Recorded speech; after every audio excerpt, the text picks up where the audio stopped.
Hey, we don't do that. We don't do theme music no more. We don't do the intro no more, man. We just go straight into it, which is Man, cool. I kind of like the intro music though. Intro is That dope. shit kind Uh, of go hard. the intro was kind of cool, man. Kind of Yeah, YouTube dope. didn't like man. it though.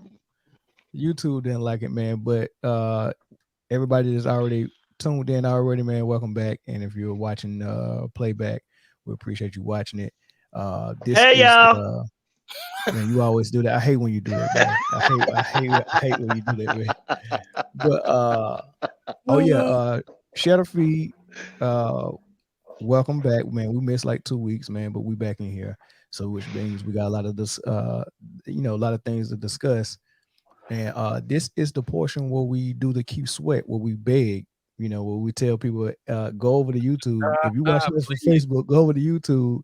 please. Watch Why us the over hell there. you say Make sure that? you subscribe. Make sure you hit the like button. Make sure you share. Do all those things to help the algorithm.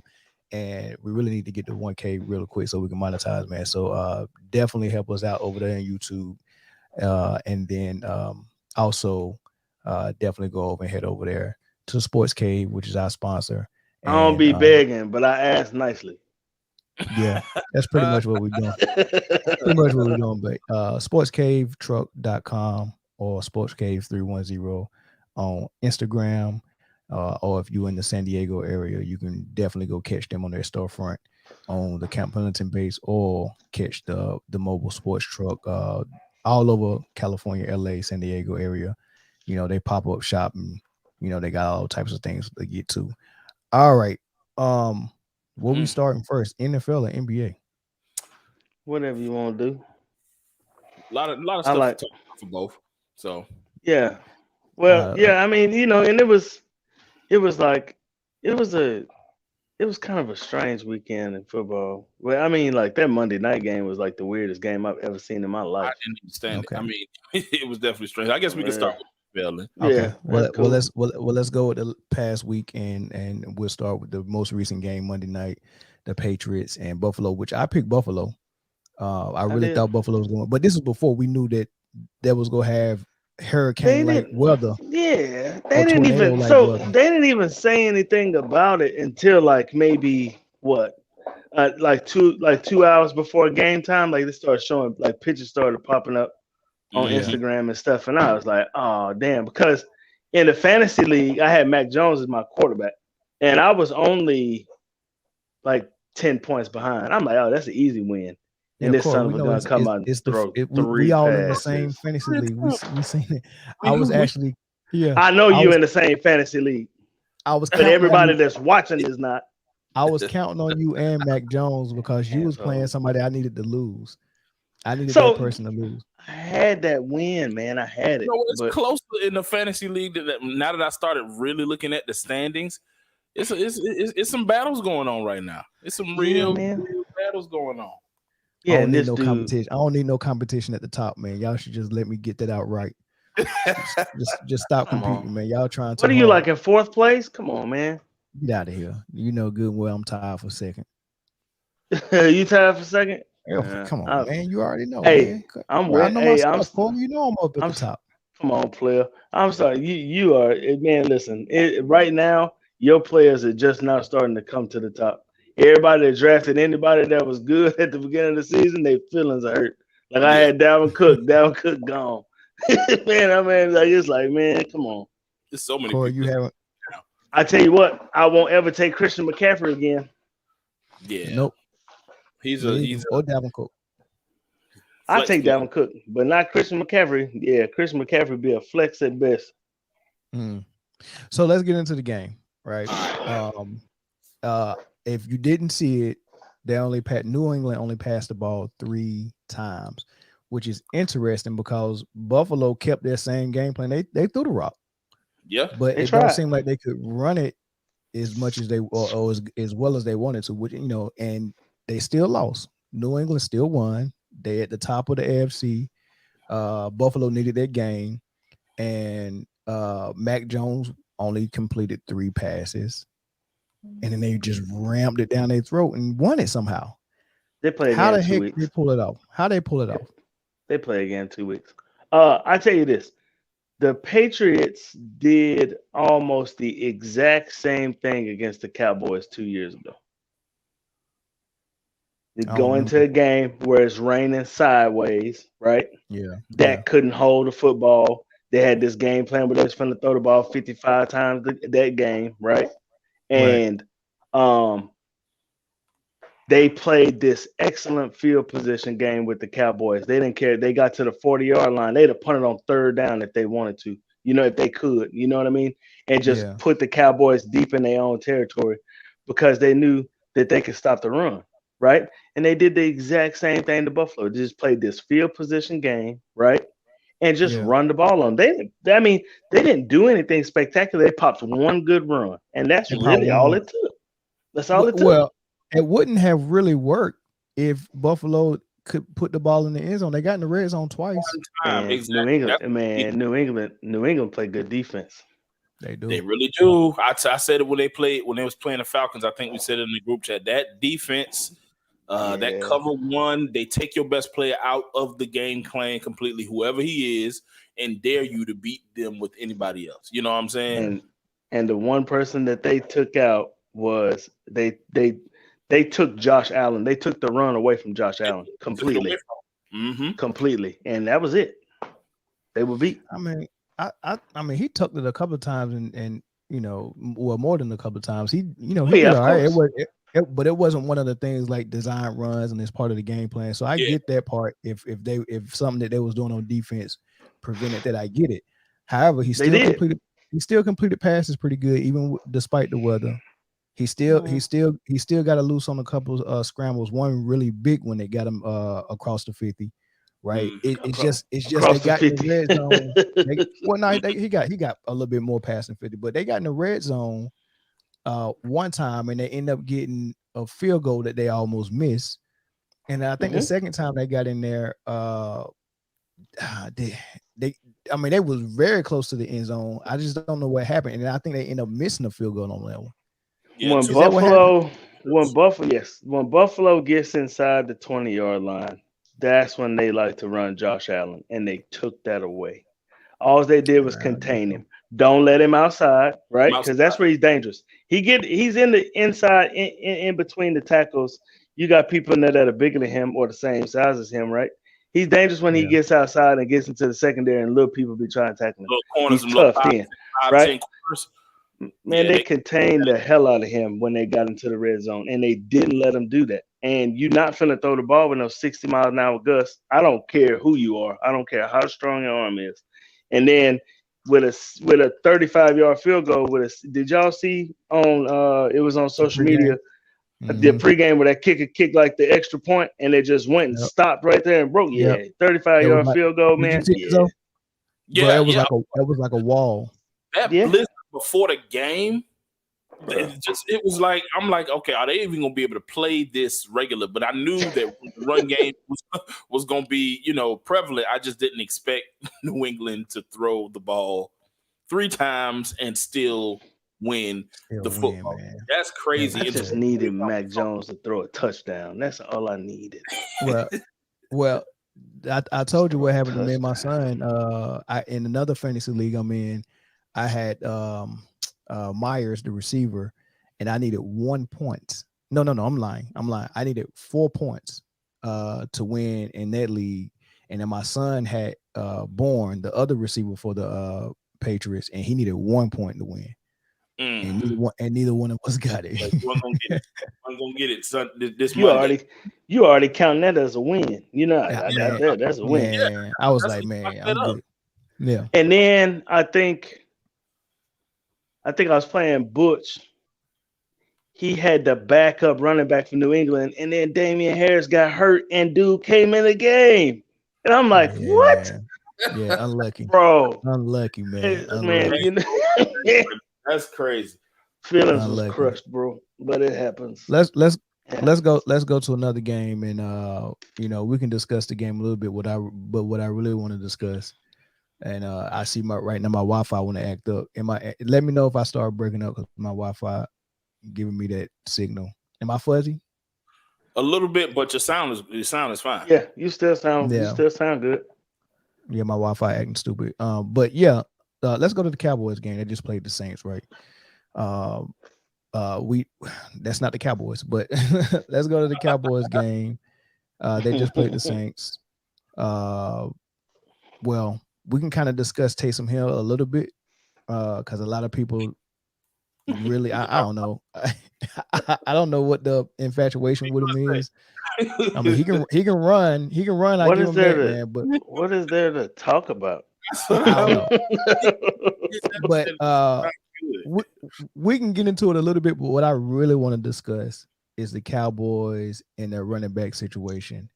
And do you think there's a bit of a decision that needs to be made on whether they sit Zeke and let him rest his knee and, let Pollard carry the load? I'm gonna go with you first, Zoe. Like, what do you think?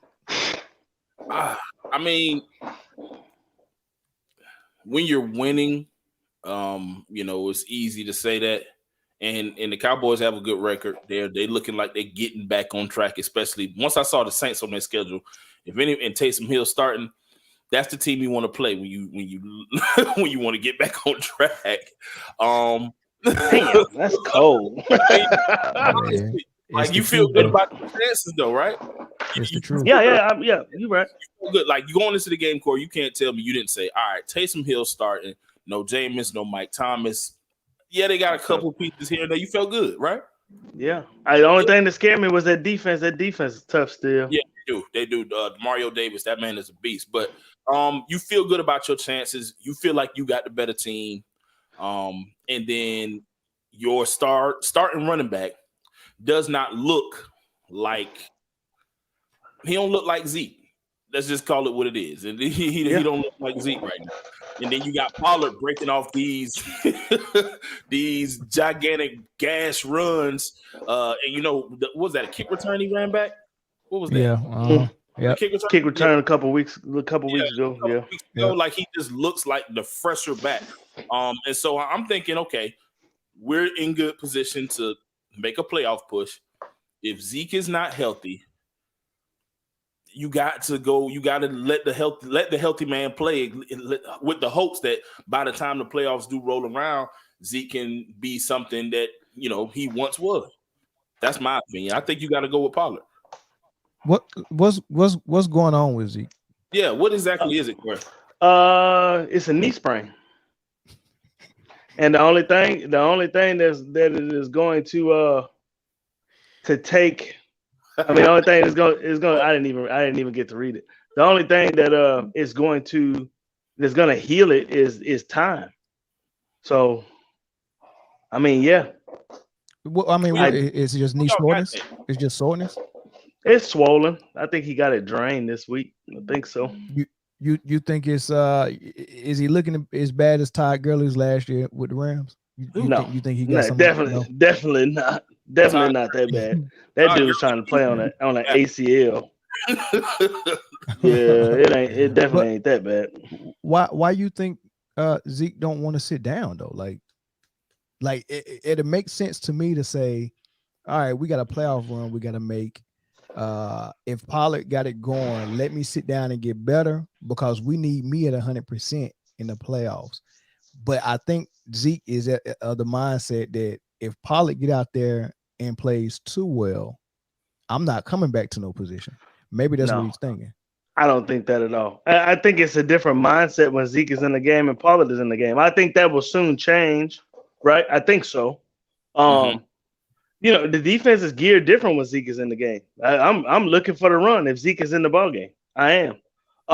Because Pollard is such a threat out of the backfield catching the ball, even though he doesn't catch that many passes. You know what I mean? But he is. I mean, he's a slot receiver in college. So you have to respect it, right? If Zeke is in the game, I'm trying to clog the middle because I know the ball. If he's getting the ball is going up the middle. That's where he's getting the ball. So it's a different gear when Zeke is in the game. They complement each other. I think if Zeke was not playing, I don't think Pollard would be as effective.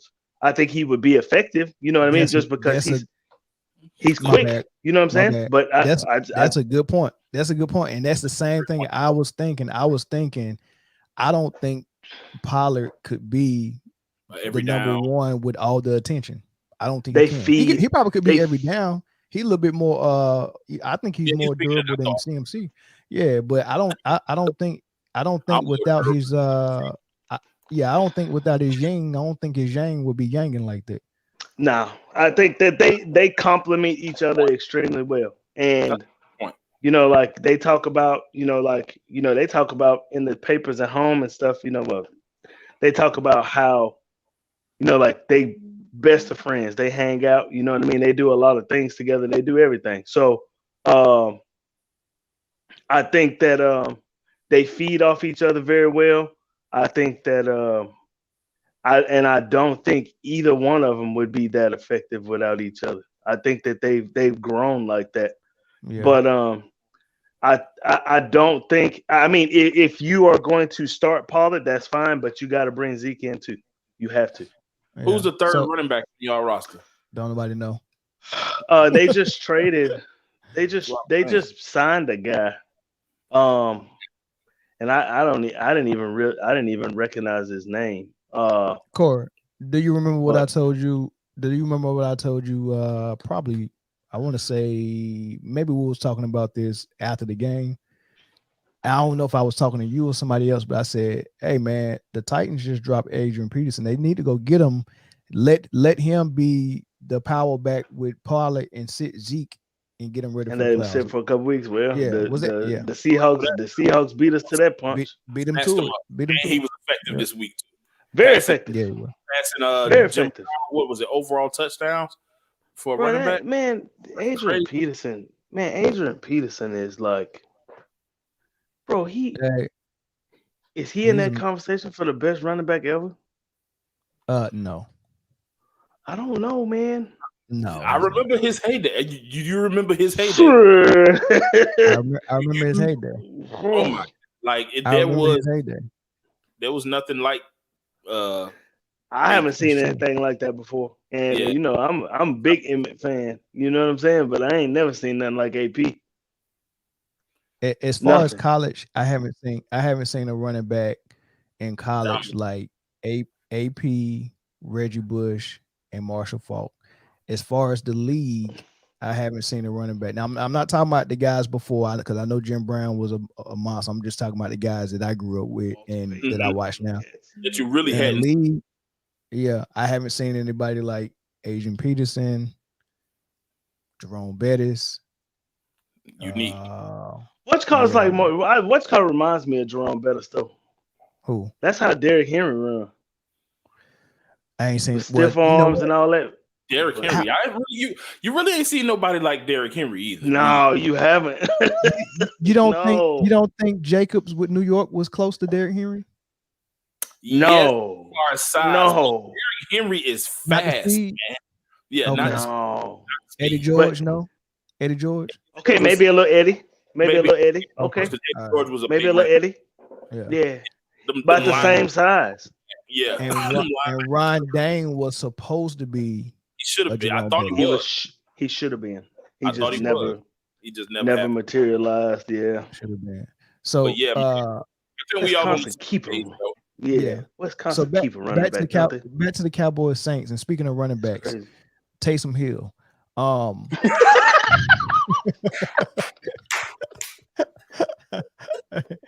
Oh yeah.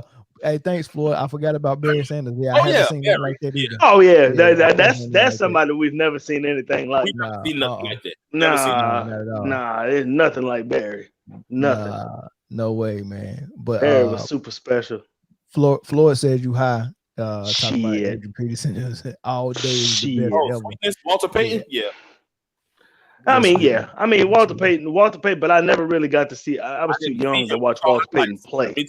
Me too. I'm talking about like running backs that I've seen play. Like Emmett was like when I was in middle school. You know what I'm saying? Like, I remember that. I remember. Hey, check this out, though. I don't know if you've seen Adrian Peterson get interviewed on Shannon Sharp's podcast just recently. Did you see it? I did not. Okay, so did you know that once he narrowed down all his schools, it was between Oklahoma and USC, and if he would have went to USC, he would have been there with Reggie Bush. With Reggie Bush? Yeah. How do you balance Lindell White, Reggie Bush, and Adrian Peterson? Bro, I don't know. I had no clue, man. They would I never. had no They clue. would. Like, They would what- never. I don't They know. would If never. They would Yeah. never throw. You wouldn't have to. you wouldn't You wouldn't have, have to. No. and that would have been the team that went up against Vince Young in Texas. Jeez. But do you think? Who wouldn't have played? I don't think Lindell Lindell White would White. have played. Lindell He White wouldn't would have have played. Nah, he Because- wouldn't have played. Played. You got that from from AD all day. You know, you got Yeah. that from AP and Reggie I'm Bush not. anywhere in space. I'm not so sure that Reggie Bush plays that much either. Yeah, I don't think. Nope. I think Reggie I'm Bush gets sure. converted to receiver. Yeah, he's a slot receiver. Third down. Yes. Yeah, he gets Slot converted receiver, to yeah. receiver. Because the way Adrian, like, he was aggressive. He was so aggressive running the ball, man. It was like, Man, listen, in college, I would be like, yo, he runs so high. You know what I Oh, mean? man. But But- nobody would never tackle him, Ain't nobody want none. So- it was Debo on the field. So my Debo. boy DJ, he listens to the podcast all the time. And I hope he listens. I hope he'll call in or something. He is the defensive coordinator at Palestine High School. And that's where Adrian Peterson went to high school. Mhm. And he's like, they tell stories about him still. I bet Because they do. he comes in and like he all new uniforms, equipment, everything. He got that every year. He's like, we fresh to death every year. Coaches, everybody's good because he still goes to Palestine. He still got a house in Palestine. So Right. they talk about they had an all district linebacker and they said he was running his mouth in practice and AP ran him over and made him poop his pants at practice. AP done made At my practice. Hey, and they said that he was after that, like he would shy away from contact. Adrian Peterson would run after him and say, you're gonna be tough in these games, and he would go after him. Yeah, Like it's for crazy. real. And they was like, man, bro, ain't nothing like that dude. Yeah. So one last interesting thing he said on the podcast. Mhm. And he's from Texas, right? Texas boy. So you wonder how a talent like that gets all the way to daggone Oklahoma. And Which ain't hard, but still, I expected him to Listen, be. yeah. So he Listen, told after this is what you he said. finish this, I'm gonna tell you something about that. Okay. So he said, and it might be more to this story, but what he was giving to the audience is, when he had his visits at out school, he went to Texas, and he asked everybody, "What am I? All I want you to do is give me an opportunity to compete for the starting spot, right?" And he said, the coach at Texas, I forgot his name, told him Mac Brown. Mac Brown was there. told him Yeah. that Cedric Benson just decided to come back for his senior year, and you would not be. He's gonna redshirt him. He redshirted him. So He's he gonna was like, redshirt him. he probably. I don't know if he would have read it short. He didn't say that, but he was like, "Oh, so I'm telling you that he was gonna redshirt him. Cedric Benson was cold, but I don't know if I But would've not Adrian told him Peterson, that. Cole. Nobody No. was Listen, Cole coming listen. out. Think about this. Think about this. Your 1-2 tandem is Cedric Benson and Adrian Peterson. Yeah, but how do you tell him he's not going to get a chance to compete for it though, or do you look at that as loyalty? Like, well, he went with his senior. He went with Let his me guy. tell you. That bit, though. So That's I smart. just got in this humongous conversation on another one of these pages I follow. It's the Longhorns page, right? Mhm. And Yeah. they got in this big. It was like over 1,000 comments in this one, and I probably made 100 of them. But So you was talking in it. about recruiting at the University of Texas, and Yeah. how do these recruits get away? They've been getting away for years, right? for years. So got you some- had you had two huge recruits get away back then. One was Adrian Peterson and one was Robert Griffin. Robert Griffin came. So Robert Griffin would have been right after Colt McCoy, right? So your quarterbacks at University of Texas could have been Vince Young, Colt McCoy, Robert Griffin. Those would have been your quarterbacks. So Robert Griffin comes on campus, and Mac Brown tells him, "We're gonna sign Case McCoy, Colt McCoy's brother, right? And then, but you can start right away if you move to corner." Come on. So he went to Baylor. So every time Robert Griffin played Texas, he torched their ass. Torched them. Every single time he played them. Are you serious? So now you have these kids that are coming out. You got this Quinn Ewers kid that went to Ohio State. How does he get away? Mm-hmm. He just decommitted from Ohio State. He just left Ohio State, and it's between Texas and Texas Tech. How does Texas Tech even get in the picture? You know what I'm saying? Right? So, and Texas is going to lose that battle. You have all of these kids that leave the University of Texas. They either go to A&M, they go to TCU or Baylor, or they go somewhere else. They completely leave the state. Crazy. Nobody big like that. Texas has no 5-star recruits this year. A&M has like 7. That's crazy. How did they just really get like that? Like, I know, okay, Mac Brown is no longer there, but like, right. I know, was the damage already done before he left? Damage. So Mac Brown did a lot of that damage back then, and these kids started leaving. Now it's about these deals, right? And how, and you know what I'm saying? And you know, the University of Texas, one thing about them is that they got money. They have a lot of money. So they will eventually start to get these recruits, right? And then they move into the SEC as well.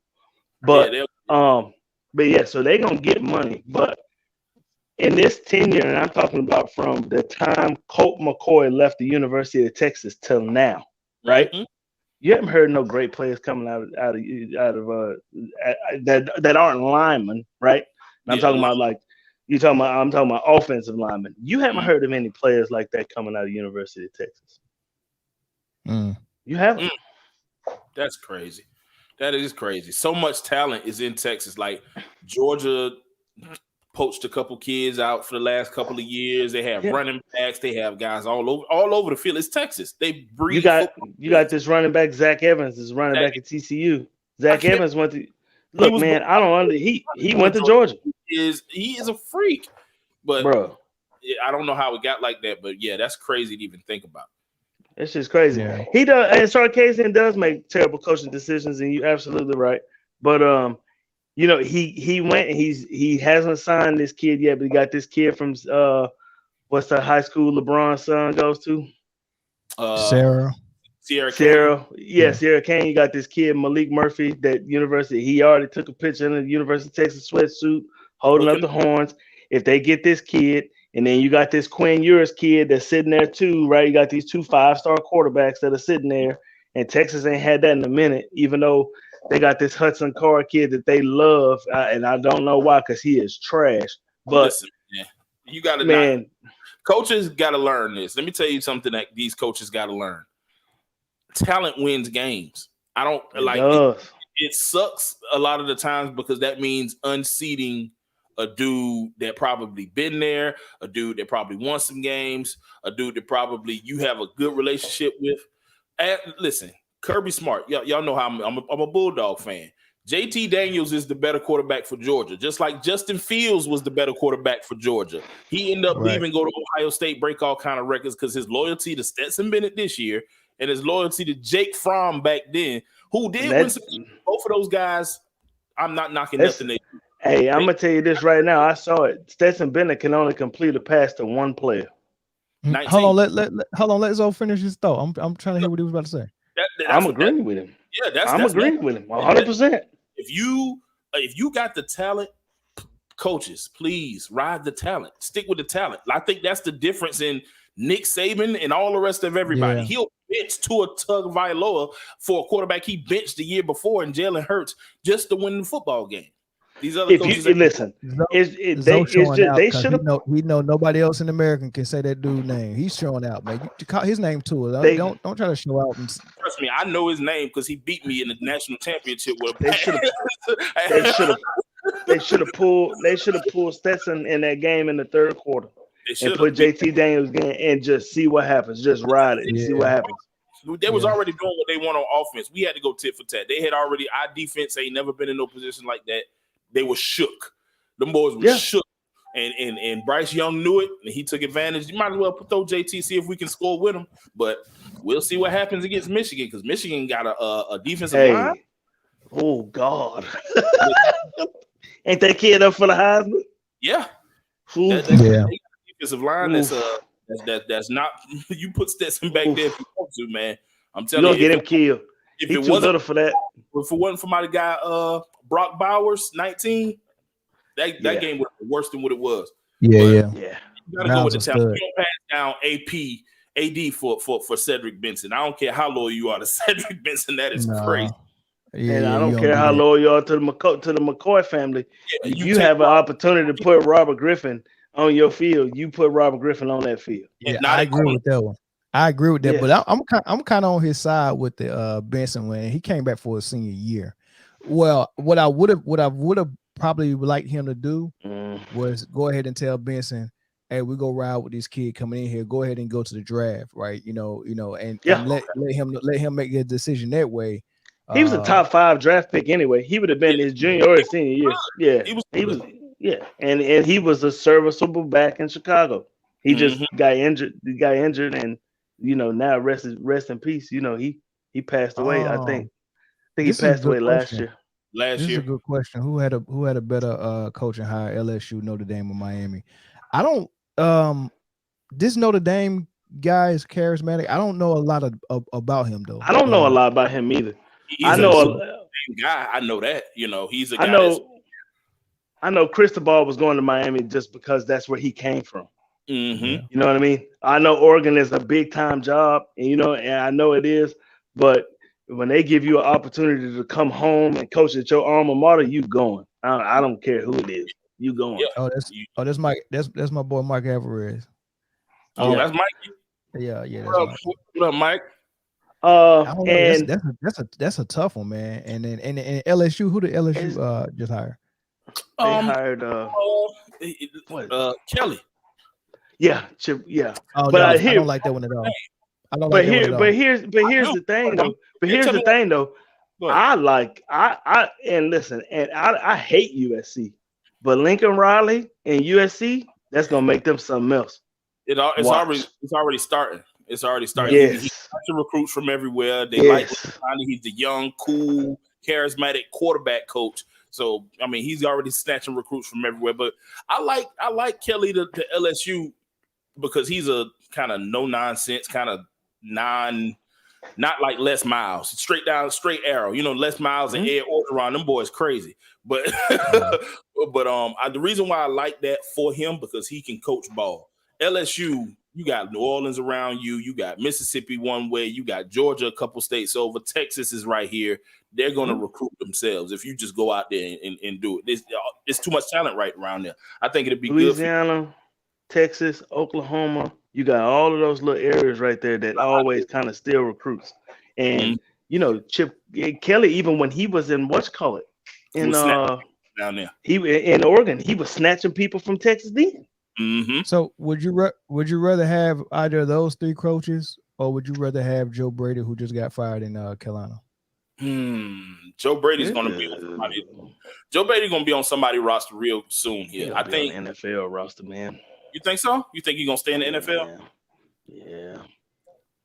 He's an NFL coach. If he's going to be a coordinator. He won't be a head coach. He won't be a head coach. No, he'll be a coordinator. And it's like there was some talk about Jason Garrett going to be the head coach at the University of Duke.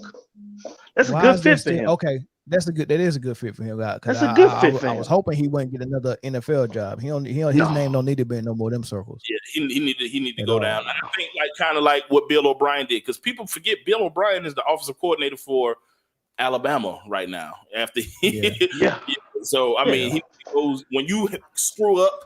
Like Jason Garrett had a gradual screwing up, you know what I'm saying? Yeah. Like I don't think no NFL team checking for him anyway. Go to college, remake a name for yourself, because I think Bill O'Brien will probably be in some NFL circles as a coordinator after Alabama showing what they can do in these couple of times. That might work. And I believe Bill O'Brien in Oregon, that would be a good fit for Oregon. That would. Yeah. He offensive mind, he can do some things. So I think the Pac-12, they're trying to grow it back up, get some good coaches in there, get some more talent. Yeah. Let's end this one. So we done with this. I think Zoe said he would go with Pollard. I said I think Zeke should go ahead and sit for at least 2 weeks, right? And and Corey, you said what? I don't think you can afford to sit Zeke for 2 weeks. Who You don't think so? Who y'all got coming up? Watch the football team coming up. We got 3 division games in a row. You got the football team, you got the Giants, and then you got the football team again, and then you got Arizona.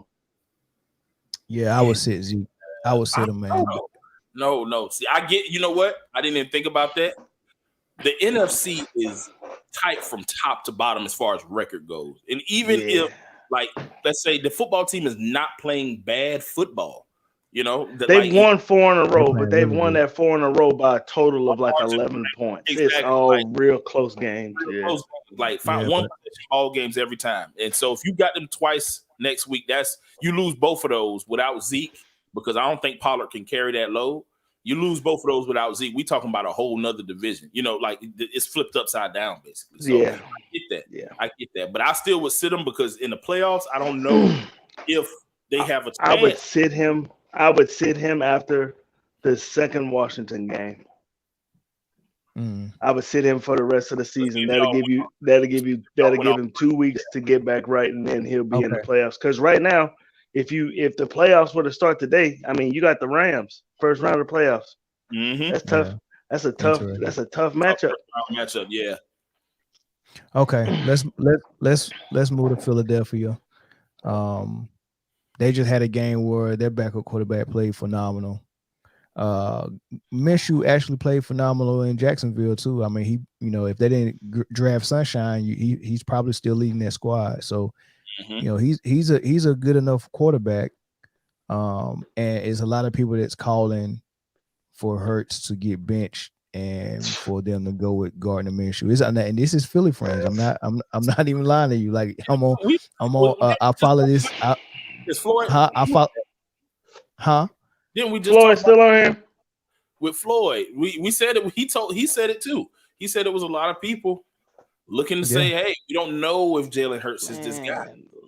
They just don't like him, man. They're in the playoff. They're in the playoff hunt for a reason, and the reason is not Gardner Minshew. Yeah, and it's not nobody else on that team other than Jalen Hurts. He is leading that. He is leading the team. He was hurt. They have a starting quarterback on some rosters, not every roster.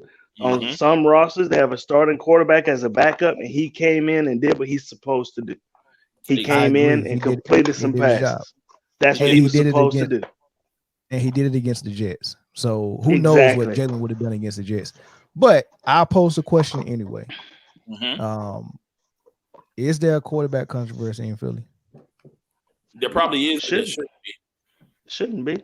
It is, just because the fans are gonna make it that way, man. Like, they gonna talk, and especially if you don't like Jet for whatever reason. Are y'all not watching these games? Like, Philly fans, what are y'all doing? Hurts is balling right now.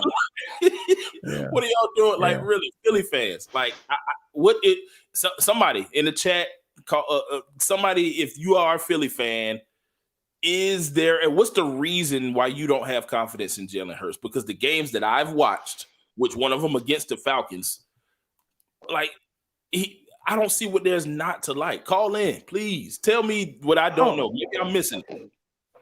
I don't get it. From what I'm hearing is so here's the thing, man.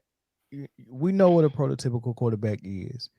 And it's some people that won't get out of that thought process of, my quarterback needs to play this way.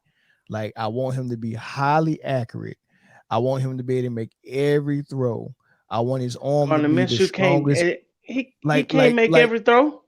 Like, people is I don't know what VOT mean, Emily Watts, but people want Peyton Manning's brain in a quarterback. They want Elway's arm or Mahomes' arm, and they want Warren Moon's legs or Cam Newton's legs. They want all that in the quarterback. Like, that's what they're asking for. But you get what you get. If your quarterback is good at running and throwing on the run, Like you can't grade him on a Elway curve or a Peyton Manning curve. You got what you Jalen got. Hurts. You have a running quarterback. Jalen Hurts' QBR in his last 4 starts is like 117. Oh my God.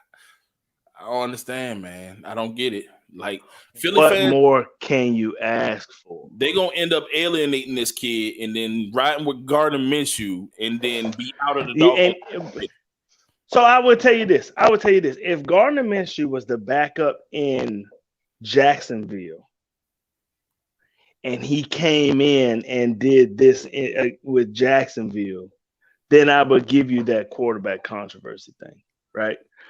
Just as Jalen Hurts came in and won some games for Philly last year, there was a quarterback controversy, right? Mm-hmm. Because you draft this kid in the 2nd round or 3rd round, wherever they drafted Jalen Hurts, but you got the number 4 overall pick on your roster and he's out playing him, then what do you do, right? Mm-hmm. And I mean, yes, Philly does have a head coaching problem. That's obvious. That's it right there. But, that's it. So Jalen Hurts comes in on a roster that is not supposed to be so great, right? And, they got dismantled early in the season by a few teams, right? And then all of a sudden they started to rip off wins. Mm-hmm.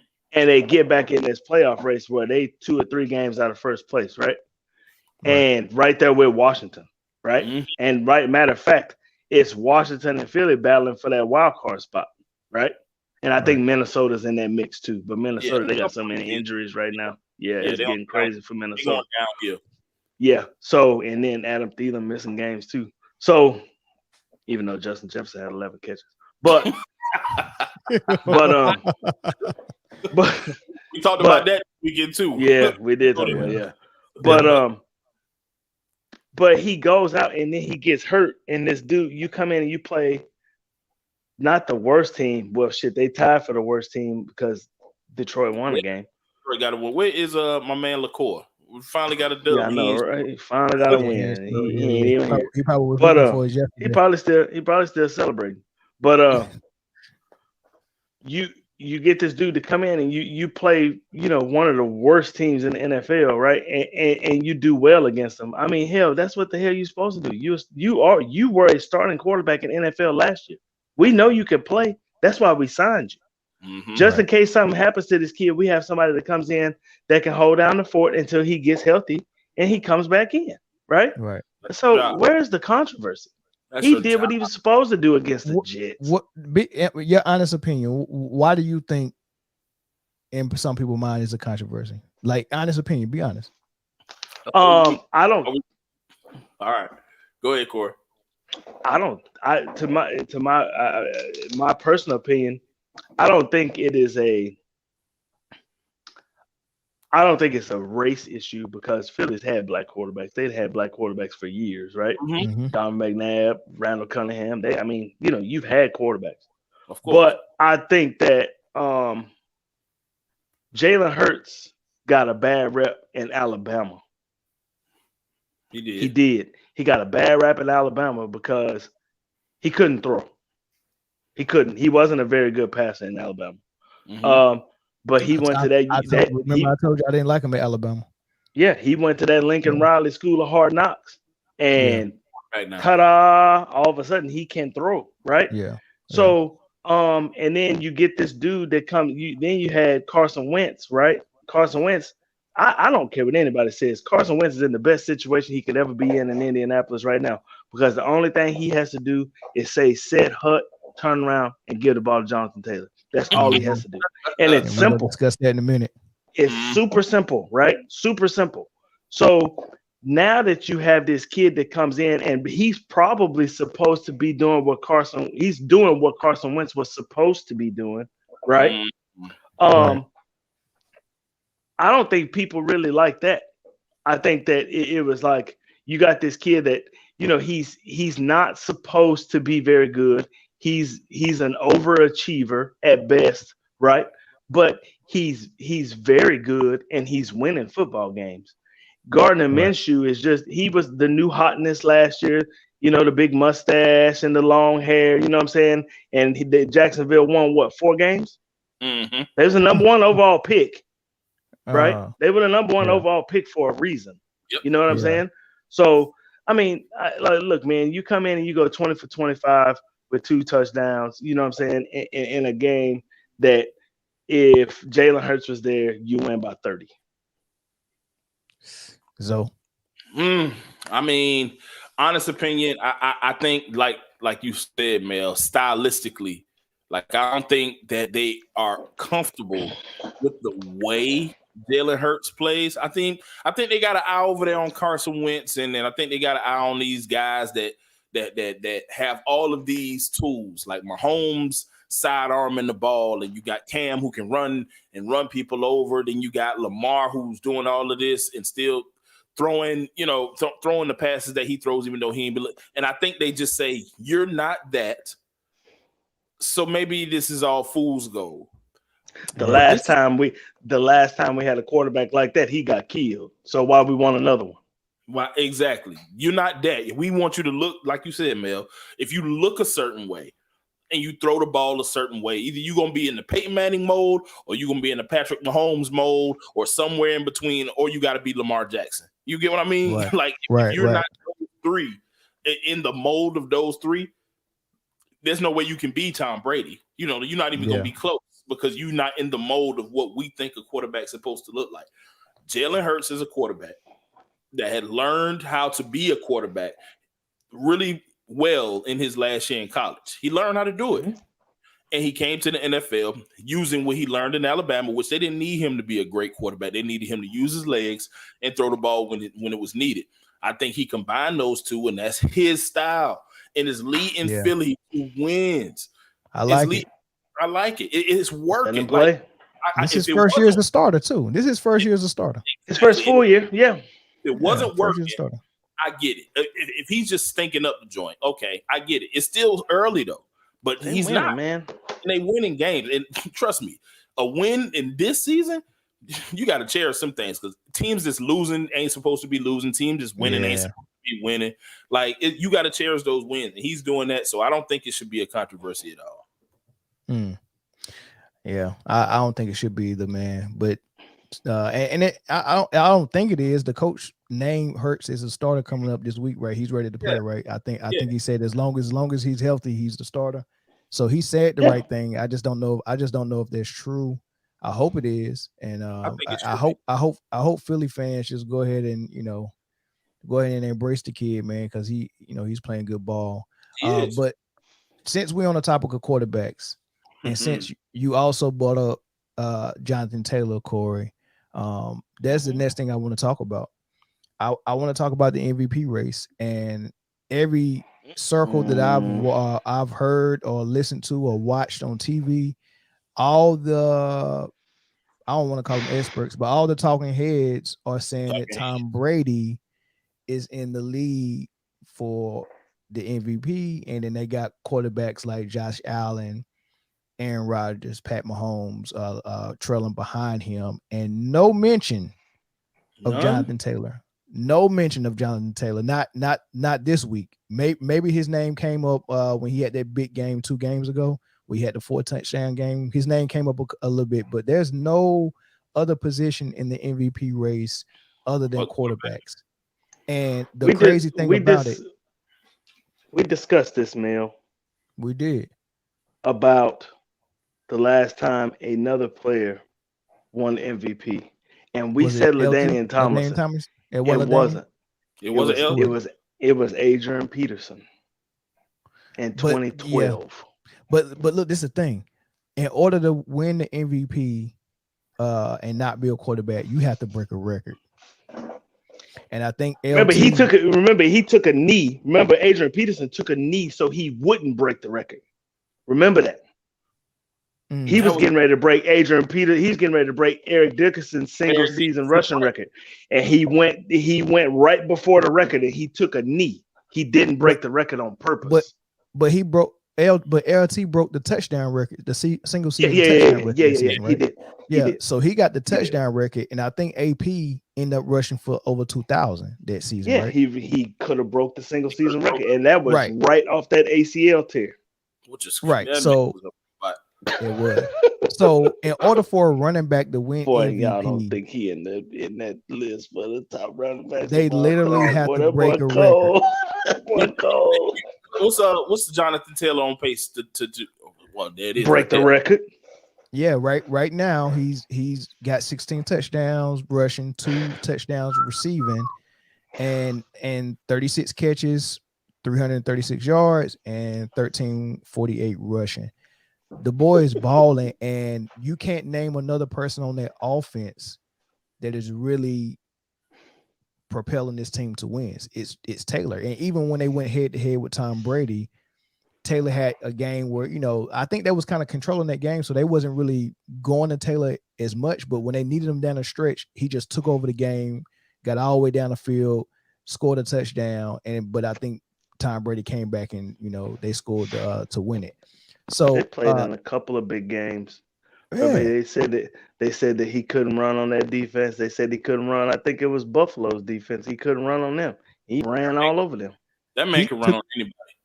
To me, he's the MVP. I'm sorry. He's so fast. He's the MVP. I don't know how long. I think we're gonna look back at. I think that eventually they don't want to give it to anybody other than a quarterback. And I think Tom Brady, who hasn't been playing bad, but this ain't the best Tom Brady version of Tom Brady I've seen.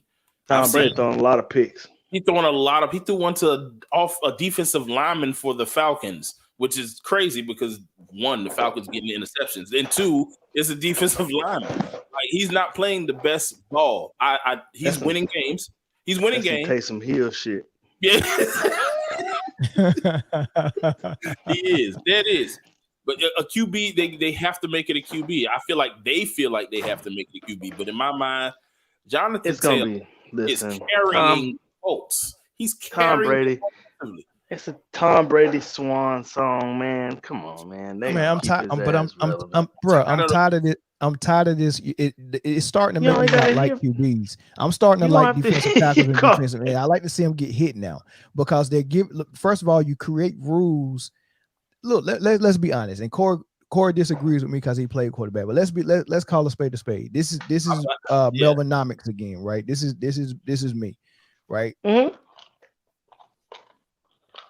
The NFL created rules, tweaked rules, and kind of evolve the game so quarterbacks can exist and play on the field with these superior athletes, man. Wait, let Corey, me stop you. Let me stop you right there.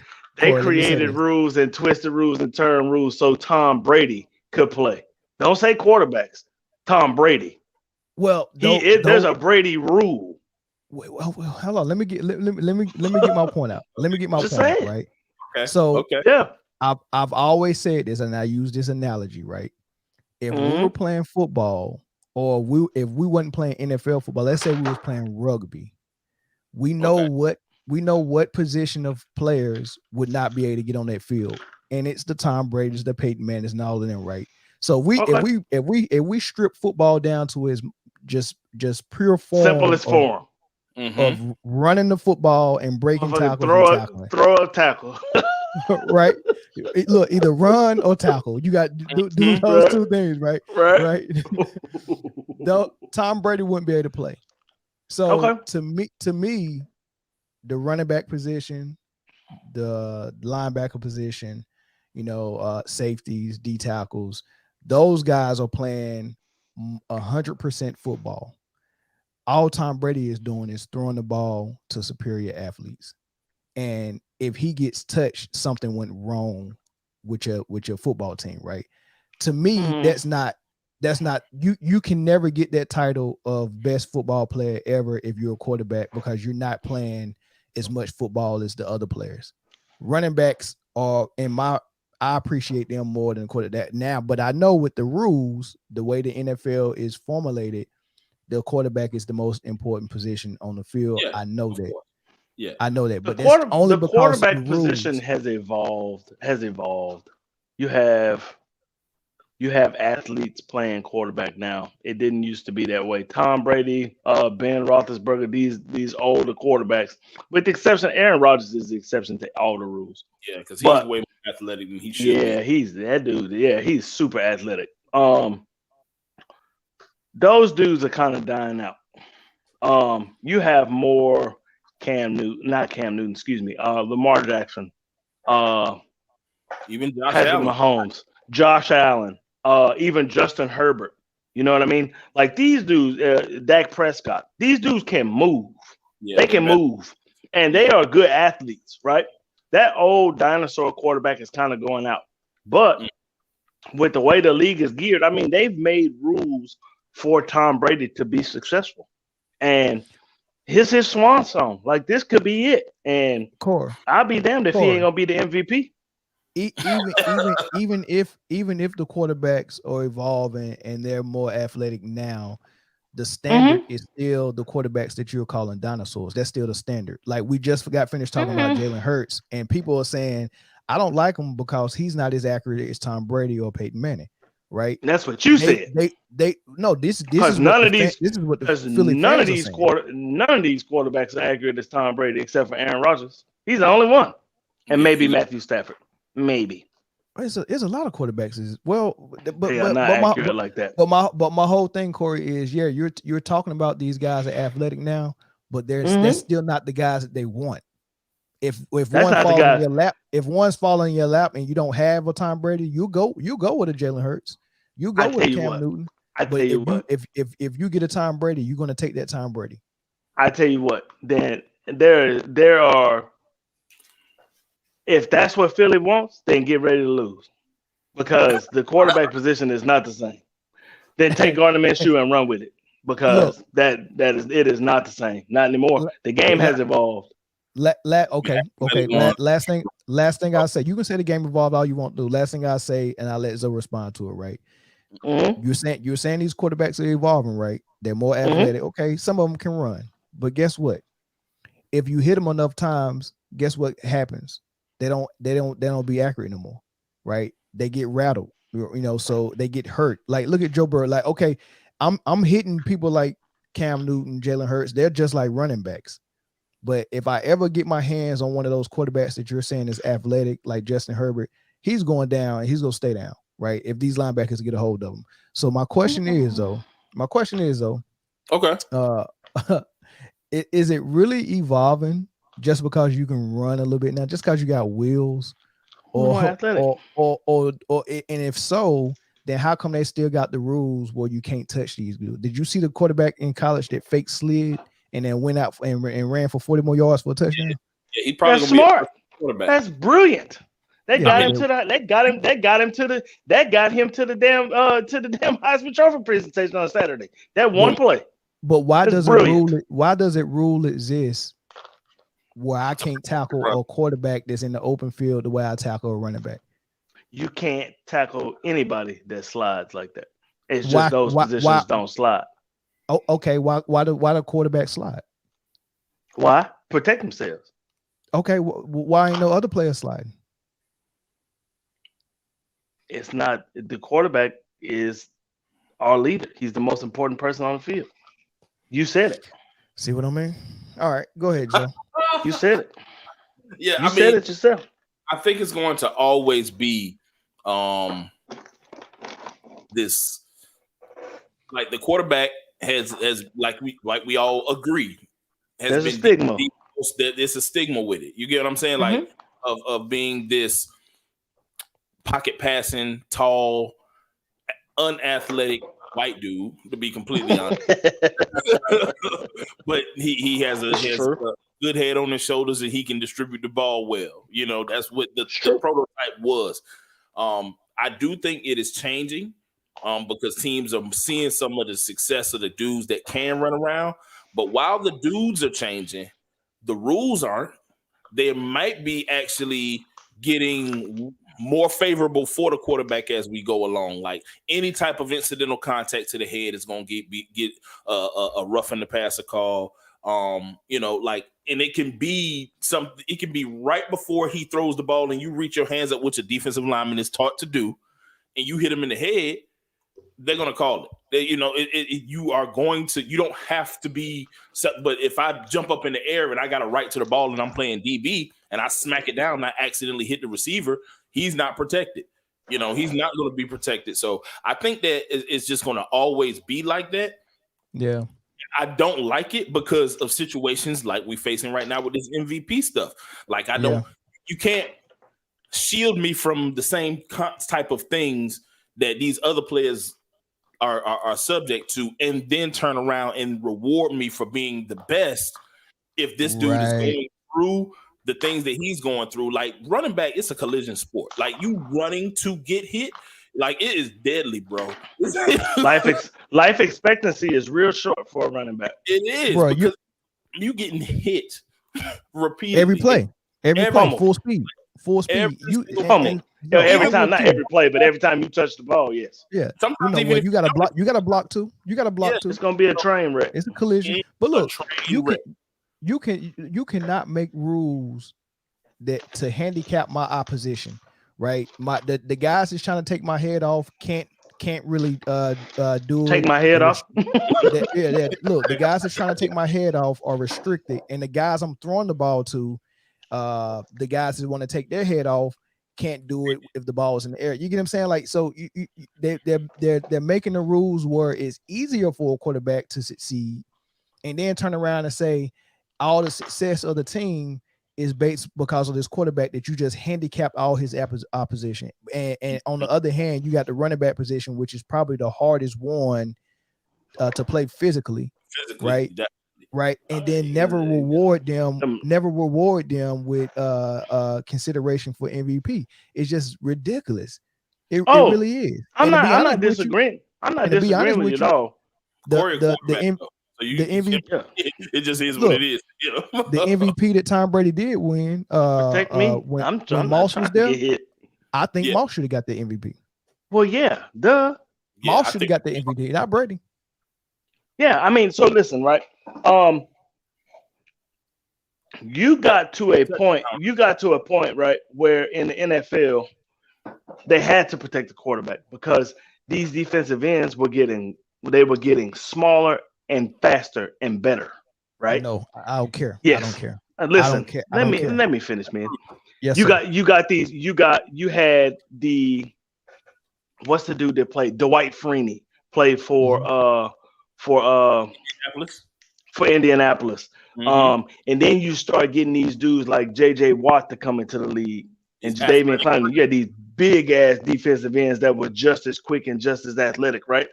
And you had these statues back there playing quarterback. You had to get somebody that was going to get out of there. They was going to get them killed.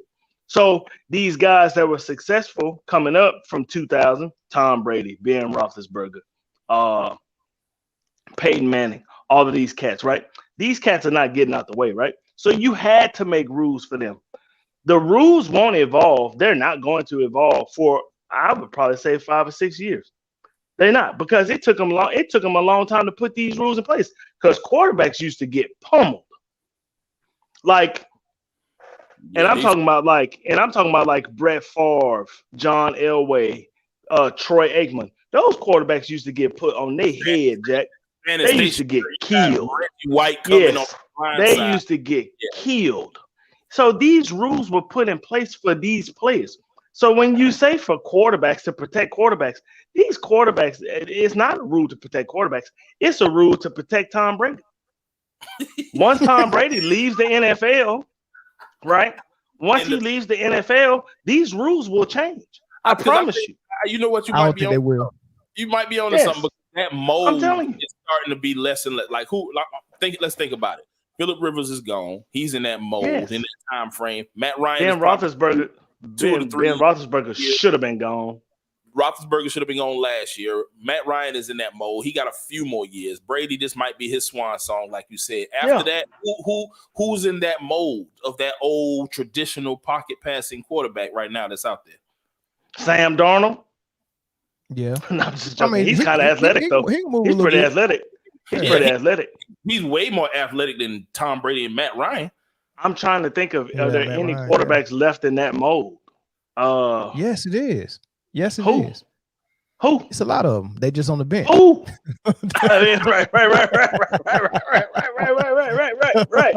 Right. So there's a lot of them, man. Yeah, man. I'm telling you, these rules right now, as not gonna far change as it them, has Corey. to do with quarterbacks, man, They're not they gonna are change put them in because place. they're not. Yes, I'm they gonna will. tell you why they're not gonna change them, and it's hard for me to say this because I don't want it to come out wrong. But I'm gonna tell you why they're not gonna change it Mm-hmm. because every position on the field is dominated by a person of color except quarterback. That's the last one that you got. Yeah, you might be right, but there are more black starting quarterbacks in the NFL now than there ever have been. Yeah, but do you want all of them to be? It's gonna eventually be that way. Do you It's do you gonna do you eventually. want do You're you gonna want the have to NFL? play. Do you want the NFL to be the NBA? You're gonna have to play.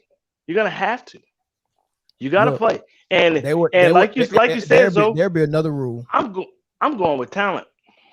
Yeah. Okay. You But I'm gonna got tell it. you now. But I'm gonna tell you now though, the white quarterback is not the same. It's some cats that can flat out go that are white. Yeah, Herbert, Burrow, all them dudes are good. Yeah, they Yeah, good. hell Burrow, yeah. So I don't know if it'll and, change. and I just think you'll see a 50-50 mix in it. they're not gonna change it, man. I think They're not so. gonna change it. I would like because Lamar like Wallace, man. Appreciate you, bro. Jalen Hurts needs to be giving support. Yeah, I agree 100%. agreed. I agree with 100%. he does. De Niro, quarterback position. Even the athletic ones get favorable calls. Absolutely. Not all of them. Not Cam. Cam don't get favorable calls. Cam used to talk get too robbed. much. And this Cam, is the Cam. I remember when they played Denver and they was jumping up and hitting him in the head. Now that Man, they was did that, we did that too. And when he played Atlanta one year, he was right That's at just dirty. at the goal line, and we dove at his head, knocked him Bruh. down. He still scored, but he didn't get no call whatsoever. So, Boy, then defenders jump on Cam like a trampoline.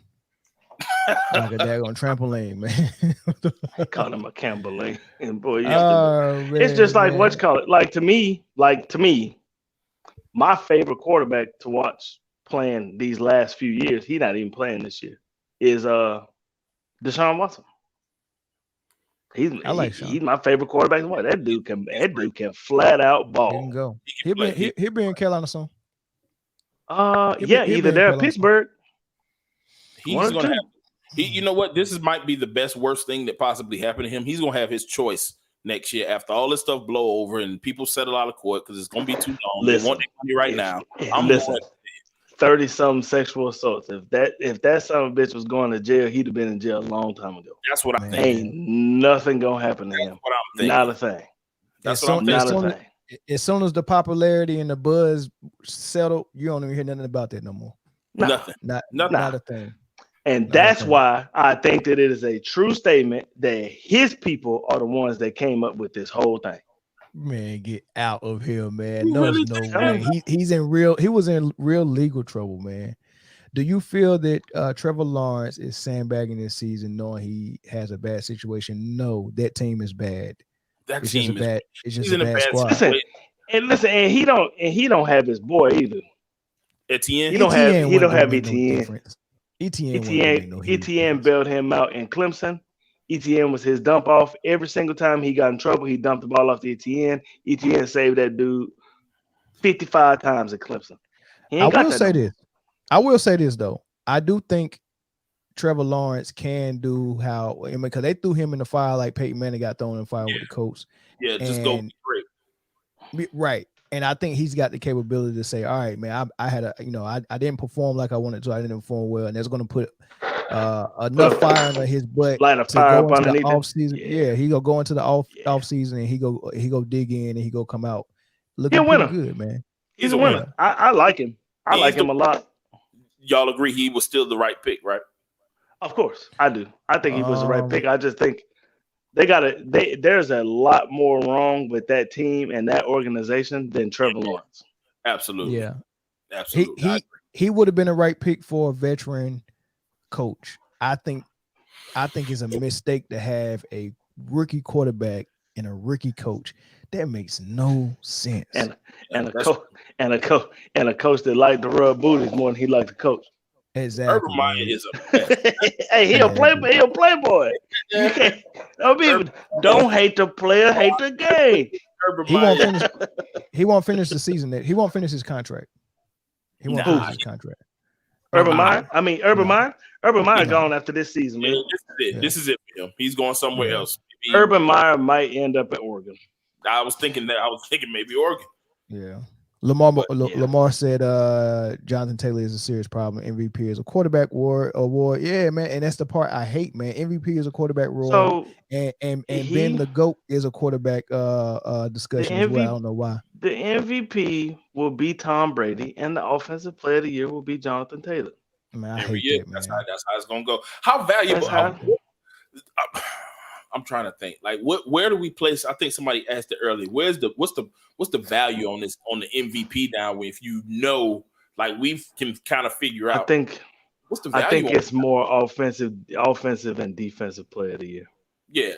I think that's what the weight is. I think that's what the player, like the MVP, we know is finna go to one of these quarterbacks. Offensive, defensive player of the year. Speaking of defensive player of the year, the Cowboys got 2 in the consideration.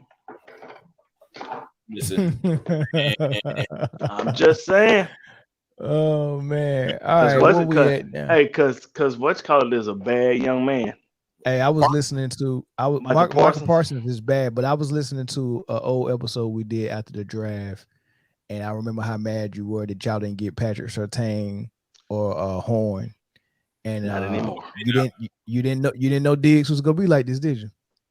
I remember I said that though. I said that Diggs and Surtain, I would like to have both Alabama corners because I thought Diggs was gonna be good. Mm-hmm. I didn't think he was gonna be like this. Nobody did. No, I didn't either. I saw him in Alabama. I thought he was gonna be good. I just think that. But watching Michael Parsons, I did say that Michael Parsons was a good fit, and I also said that Jalen Smith's job was in trouble. You called that. You definitely did. You didn't like Jalen Smith last year. I didn't like Jalen Smith. No, you just didn't understand what he was doing out there. And once I looked at the tape, neither did I. But like it worked. And Green Bay looked at it for 1 week and was like, just don't know how. Is athletic as he be. He playing? He playing for my old semi-pro team in San Antonio. Oh, for real? No, but he should be. Sorry ass, that dude terrible. Hey, here go another question. And Corey was on this bandwagon early this year, and Mike asks if Kyler Murray should be in the MVP. Missed too many games. Yeah, he missed too many games. Yeah, he missed too many games. Missed 3 games. But being that they got the best record in the league, I think towards the end, now that he's coming back, now that he's back and he's playing, I tell you this much: if they come in and wipe out the rest of this season, they're gonna put his name in there. They are. If they kill, they're gonna put his name in there. Corey, you gotta let Zoe finish his sentence, man. You keep just a little bit too early, man. I'm sorry. Man, I'm sorry. I got excited. You know Kyler, my boy. I love Kyler Murray. Yeah. He's a Texas boy too, ain't he? He a Dallas boy. Uh-huh. Well, I support everything Texas. Talent, bro. But yeah, man, he'll be in there if they win. If they win out, he'll be in the conversation. Right now, they ain't gonna talk about him because he only been back. He was back this week, right? And just got right. And got picked up right where he left out. So he'll be in the conversation if they leave. If they continue to beat the snot out of team. So Corey, Mike said Corey will be an MVP with them receivers, man. He got one stud. Just like everybody else got one stud. He got one stud. And he got one stud. He got some good receivers, though. Got some good. They're not studs. They probably wouldn't go nowhere. Got good, solid receivers around a stud. You get what I'm saying? And speaking of another person that maybe should get a little MVP talk, I'm James Conner. It ain't been Colt McCoy. It's been James Conner that's been carrying the team. Yeah, he can't get no MVP talk. Mike, I'm not going to let you say Kurt and AJ Green and say that that's part of his success. Christian, when you got Tom Christian Brady over there with cold, AB. man. I'm not going to lie to you. Hold on. I'm not going to lie to you. You got Mike Evans, Godwin, AB, Gronkowski, Tyler Brate, and OJ Howard. Come on, man. Okay. Listen, got you. But Aaron Rodgers, on the other hand, with just one stud in Adams. Listen, you know what? I don't even think at this point in Aaron Rodgers' career, I don't think he could play on a team like that. You Why mean not? with all that talent? With all those wide receivers and stuff, I don't think he could. I don't think he knows how. I don't. You think He just part? You think comfortable like that. He is so used to playing the kind of football that he plays right now that he couldn't play. I don't think he could play any other way. what's going on, Pale Time? My Hey, what's Rams going guy. on? Yeah, but Yeah, but check this out. I don't though. think so. Do you think it's easier to have one stud that you need to satisfy versus having multiple guys that want the rock? Absolutely. So you think Tom Brady being able to satisfy Evans, Brown, Godwin? Okay, so all take these Brown's name out of guys that because you ain't got to worry about him no more. Yeah, but he was there, right? And He was. it'd be games where Brown would have one catch, two catches maybe, and Evans For would two have touchdowns. two touchdowns. And in the next game, he'll come in and boom, it'd be Brown. And the next thing you know, Gronk could take over. Like, is that harder, or is it harder to say I got one guy that the defense need to worry about, and I'm still gonna keep hitting them? Yeah, I think the way. Listen, Aaron Rodgers, like I said earlier, Aaron Rodgers is a different human being altogether because Tom Brady and all of them cats, all the quarterbacks that we've named, they play a system type of football, right? If you take one receiver away from me, cool. I just throw to another one. You know what I mean? Like there's nothing that you can do to stop it, right? But when you have this, like Aaron Rodgers is so good at putting the ball where only Devontae can get it. But at the same time, Devontae is really good at contorting his body in all kind of crazy directions to catch it, right? He's good. Yes, I mean Aaron Rodgers, and then with Aaron Rodgers, he still does a pretty good job of getting those other people involved, just enough for you to kind of loosen your coverage. He goes right back to Devontae. Yeah, right. But if you look at Tom Brady does just enough with these wide receivers to kind of tickle their fancy, but he always going to Gronkowski. It don't matter. Yeah. Whatever. He is going to Gronkowski. Here's a name. All right. So here's a name. And y'all know I got this dude on my fantasy team, man. I just want to know, and he's balling. I want to know what you think about him getting some MVP votes. Who? Cooper Kupp. Would you give the votes to Kupp, or would you give it to Stafford? Because Stafford is not that far behind Tom Brady as far as statistics. He's got less interceptions than Tom Brady. He's got I think maybe 200 less yards, but he's got way less attempts than it's like 60 or 70 less attempts. But he also, I don't know if it's less. I think Tom Brady has a less amount of attempts. But here's the thing. What week are we in? 12 going into week 13? Yeah. Something like that? Yeah. And Cooper Kupp already got like 104 catches. Jeez, I'm not mad at that. Yo, Cooper Kupp has been killing this season. Like, even with the addition of when he got a competent quarterback, he showed you exactly who he could be. And he has been killing. And you know he's been killing, Mel, because you start him every week. Yeah. Name a possession receiver in the NFL that is better than Cooper Kupp. You said name what?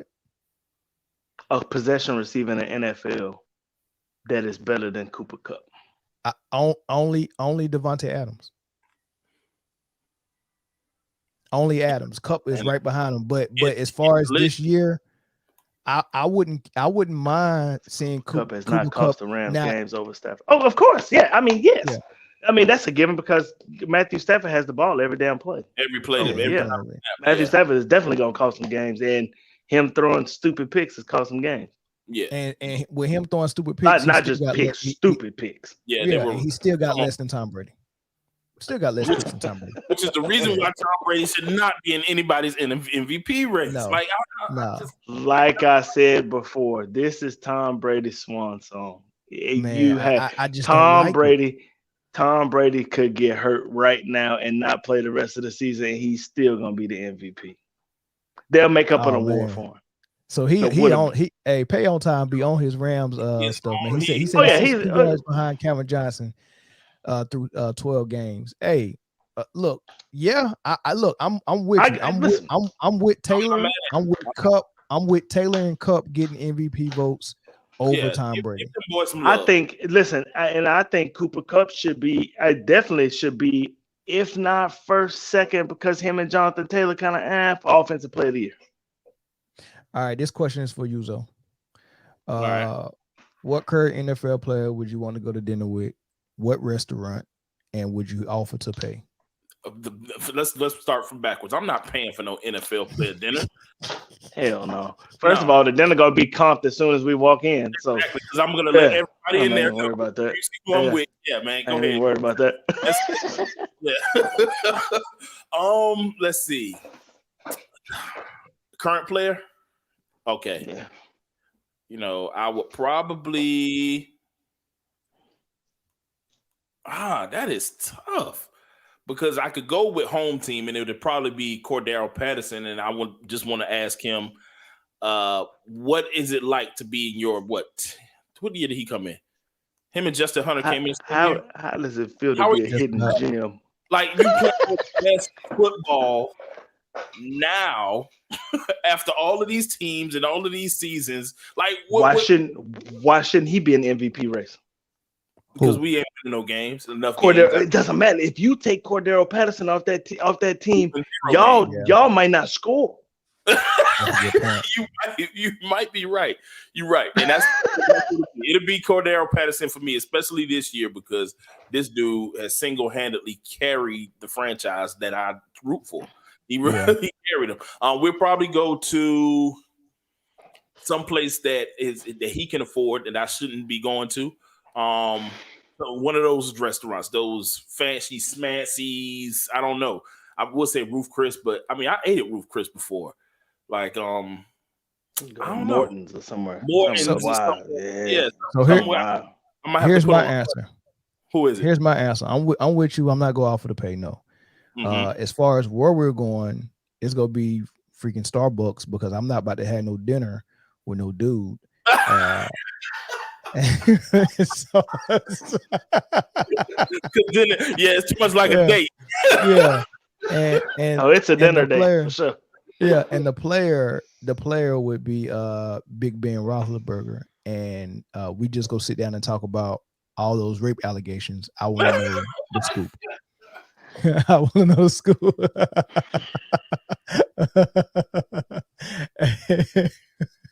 What the hell? I want to know, man. Like inquiring minds want to know, man. He won't answer none of my tweets. I've been asking. Hey, anytime, Payo. Anytime, man. Hey, Mike said, would you give Cousins any votes? He maybe 3 weeks ago, if you asked me this, maybe. Yeah, maybe. I think he's out of it though. I wouldn't. Yeah. I mean, but low key, he was having a phenomenal season. Low key, his touchdown to interception ratio was phenomenal. Mm-hmm. I agree. Winning, but I would go with that, man. No, we go with that, and we're going to Whataburger. Texas stuff. Okay, yeah, we're going to Whataburger, and we just gonna talk about it. You paying? No, hell no. I'm getting a triple burger with bacon.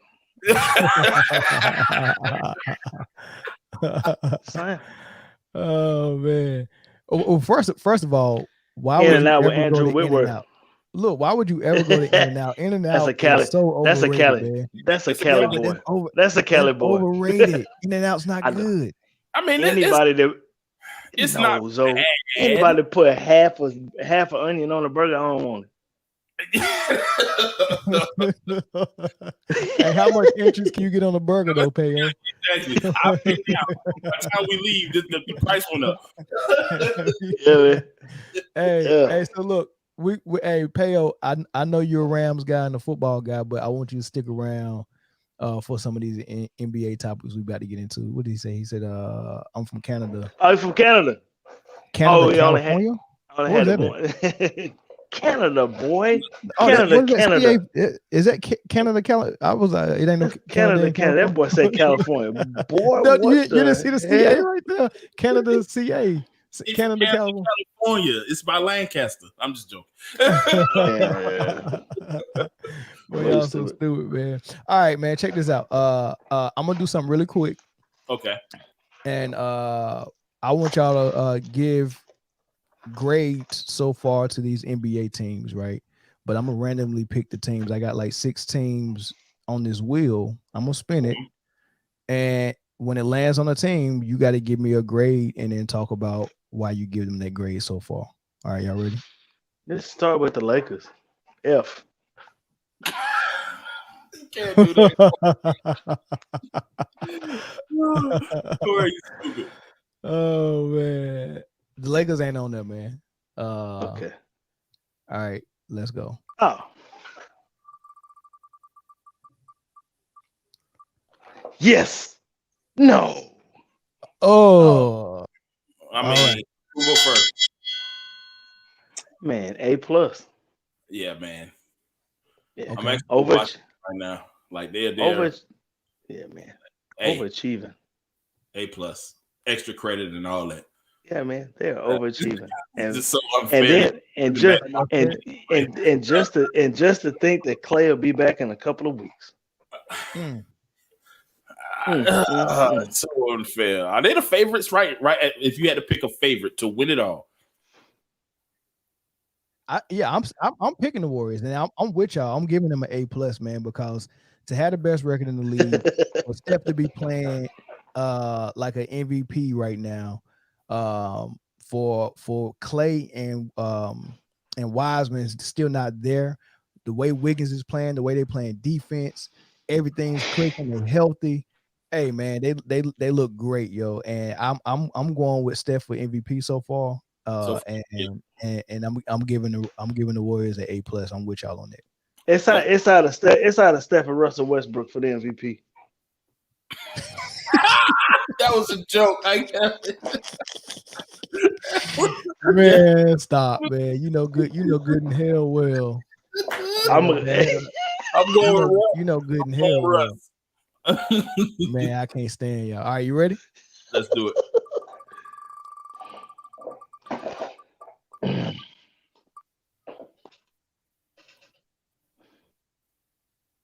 Okay. That wouldn't want to stop.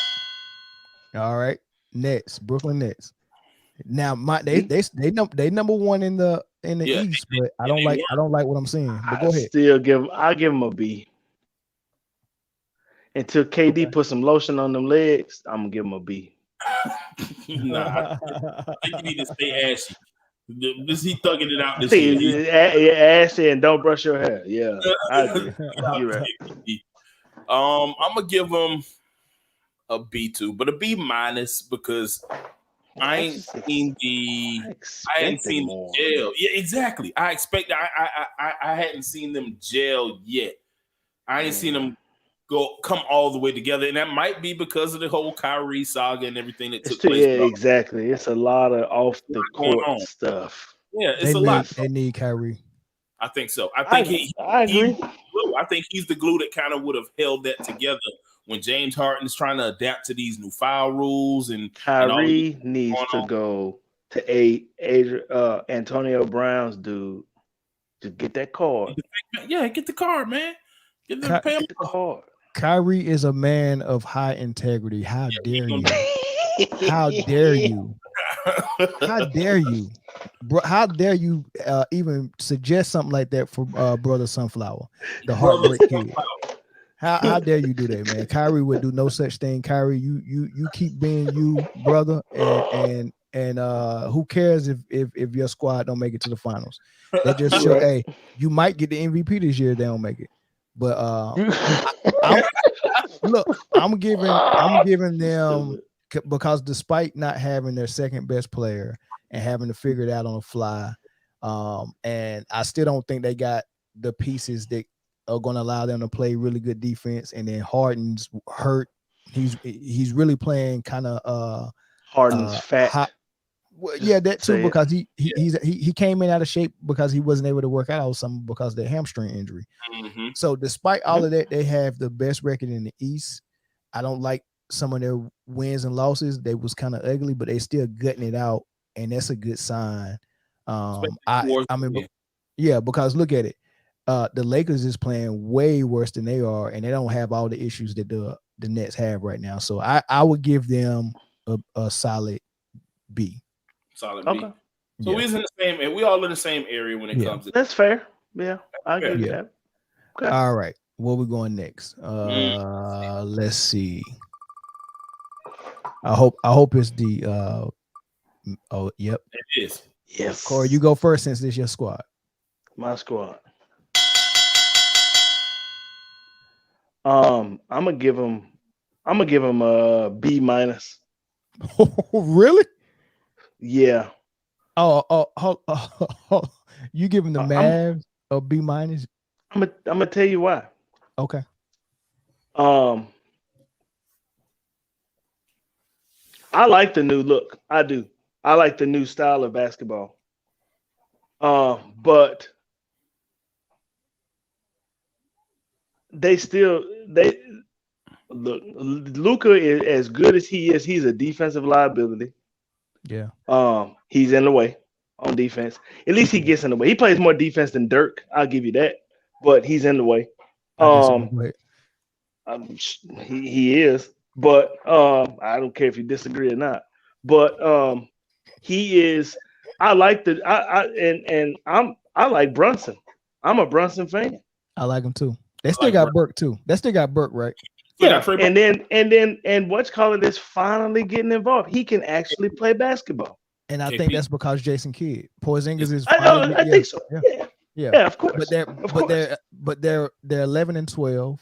They're worse than the Lakers are, and everybody want to talk about Zion being out of shape. But Luka came into training camp 260 pounds. Luka has been out of shape for the last 2 seasons. Luka been out of shape since he joined the NBA since he came out of the womb. Since he joined him, he's just a fat kid that can hoop. Right, and he don't care about getting in no type of shape. He's got that Charles Barkley body, and if he don't get serious about his diet and his conditioning, his career is gonna drop as fast as Barkley's did. Because as soon as Barkley wasn't the most athletic guy, yeah. I mean, he was with the Rockets. Luka is 20, right? Nah, he's a little older than that. Yeah, I think he may just turn 21. Luka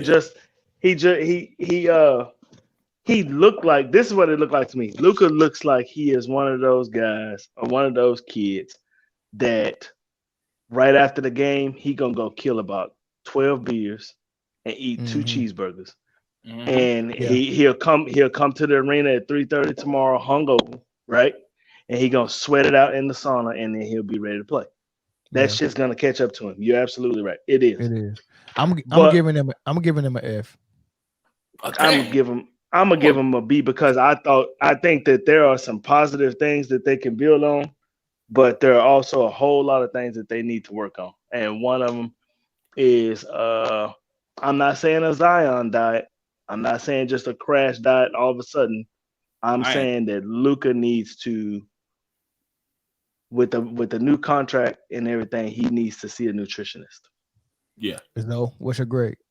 I'm gonna give him I ain't gonna be as harsh as Mel. Mel gave him an F. I ain't gonna give him the F. I probably would have given him an F, but they're at 500. Well, right at close to being at 500. And I have noticed the difference from the time Luka got hurt, if you want to say hurt. I think he was just out of shape. But I've noticed the difference in style of play. I think they lost last night to the Nets, but KP was balling. He had like 5 assists too. They was allowing him to be the facilitator out of the post sometimes. Taking the ball out of Luka's hands, I think helps that team in the long run, even though they still struggle shooting the 3. But yeah, man, Luka, you cannot be as good as they made you out to be and have weight issues if it's not injury related. Like Zion, he was a big dude already. And then he had a foot problem, so he can't run and work out. So I expected him. You can ride a bike though. You can ride a bike. He should have been riding a bike. And Luka don't have those problems though. No, like he just like you said, he one of them dudes. He gonna drink a whole bunch of beer after the game. He gonna eat some good food. He gonna go to sleep and wake up for practice in the next morning. Barely getting through, but like it's costing him, I think, his potential. If it stays Luka likes beer. Zion likes honey buns. You did it again, Corey. Go ahead, though. Finish. Go ahead, though. Nah, I'm gonna give him a C. I'm gonna give him a C.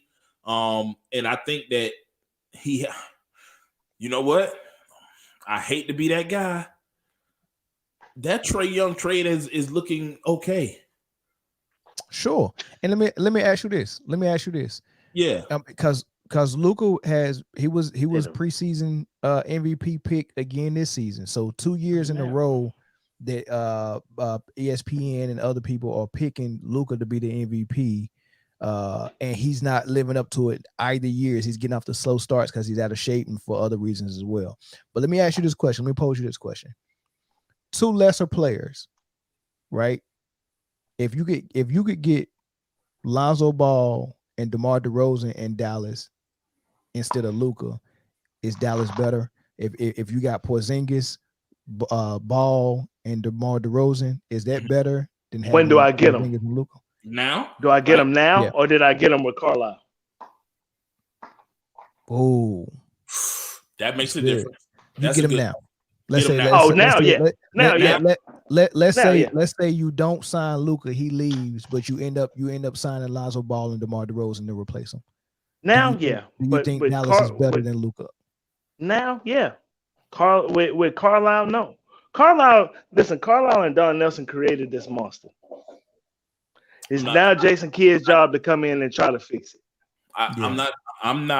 That is a great point. You're right. They created this monster.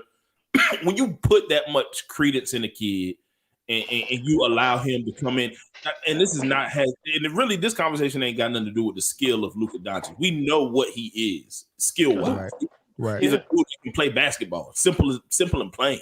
Like he's a hooper. But when you put this much MVP talk and all this other talk into somebody who hadn't played the NBA game and didn't give team like the first year, I take it with a grain of salt because anybody can be great that first year with no tape on him because he's good already. And now how do we scout this dude? Okay, how do we plan for him? How do we play him? How do we do these things? Teams see that now, and even though he's still been effective, he's been less efficient, he's been out of shape. And that doesn't help his chances. Like you can't do that to kids, and then expect to be. It's unfair.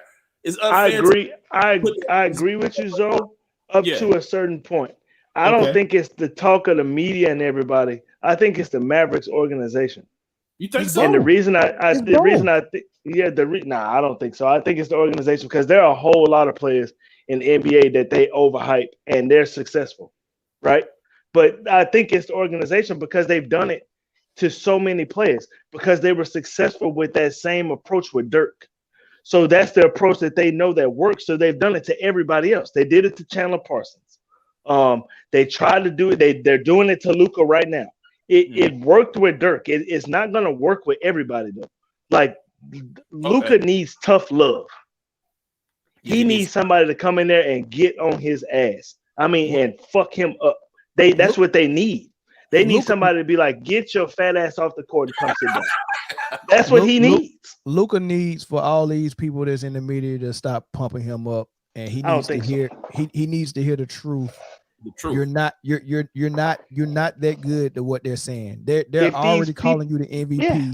It's 10 guys better than you, and they stay in shape and they play defense. If the media says all of the situation right now than the Dallas Mavericks situation, hell yeah, I would too. But come on, man, the Bulls, that's a bad analogy.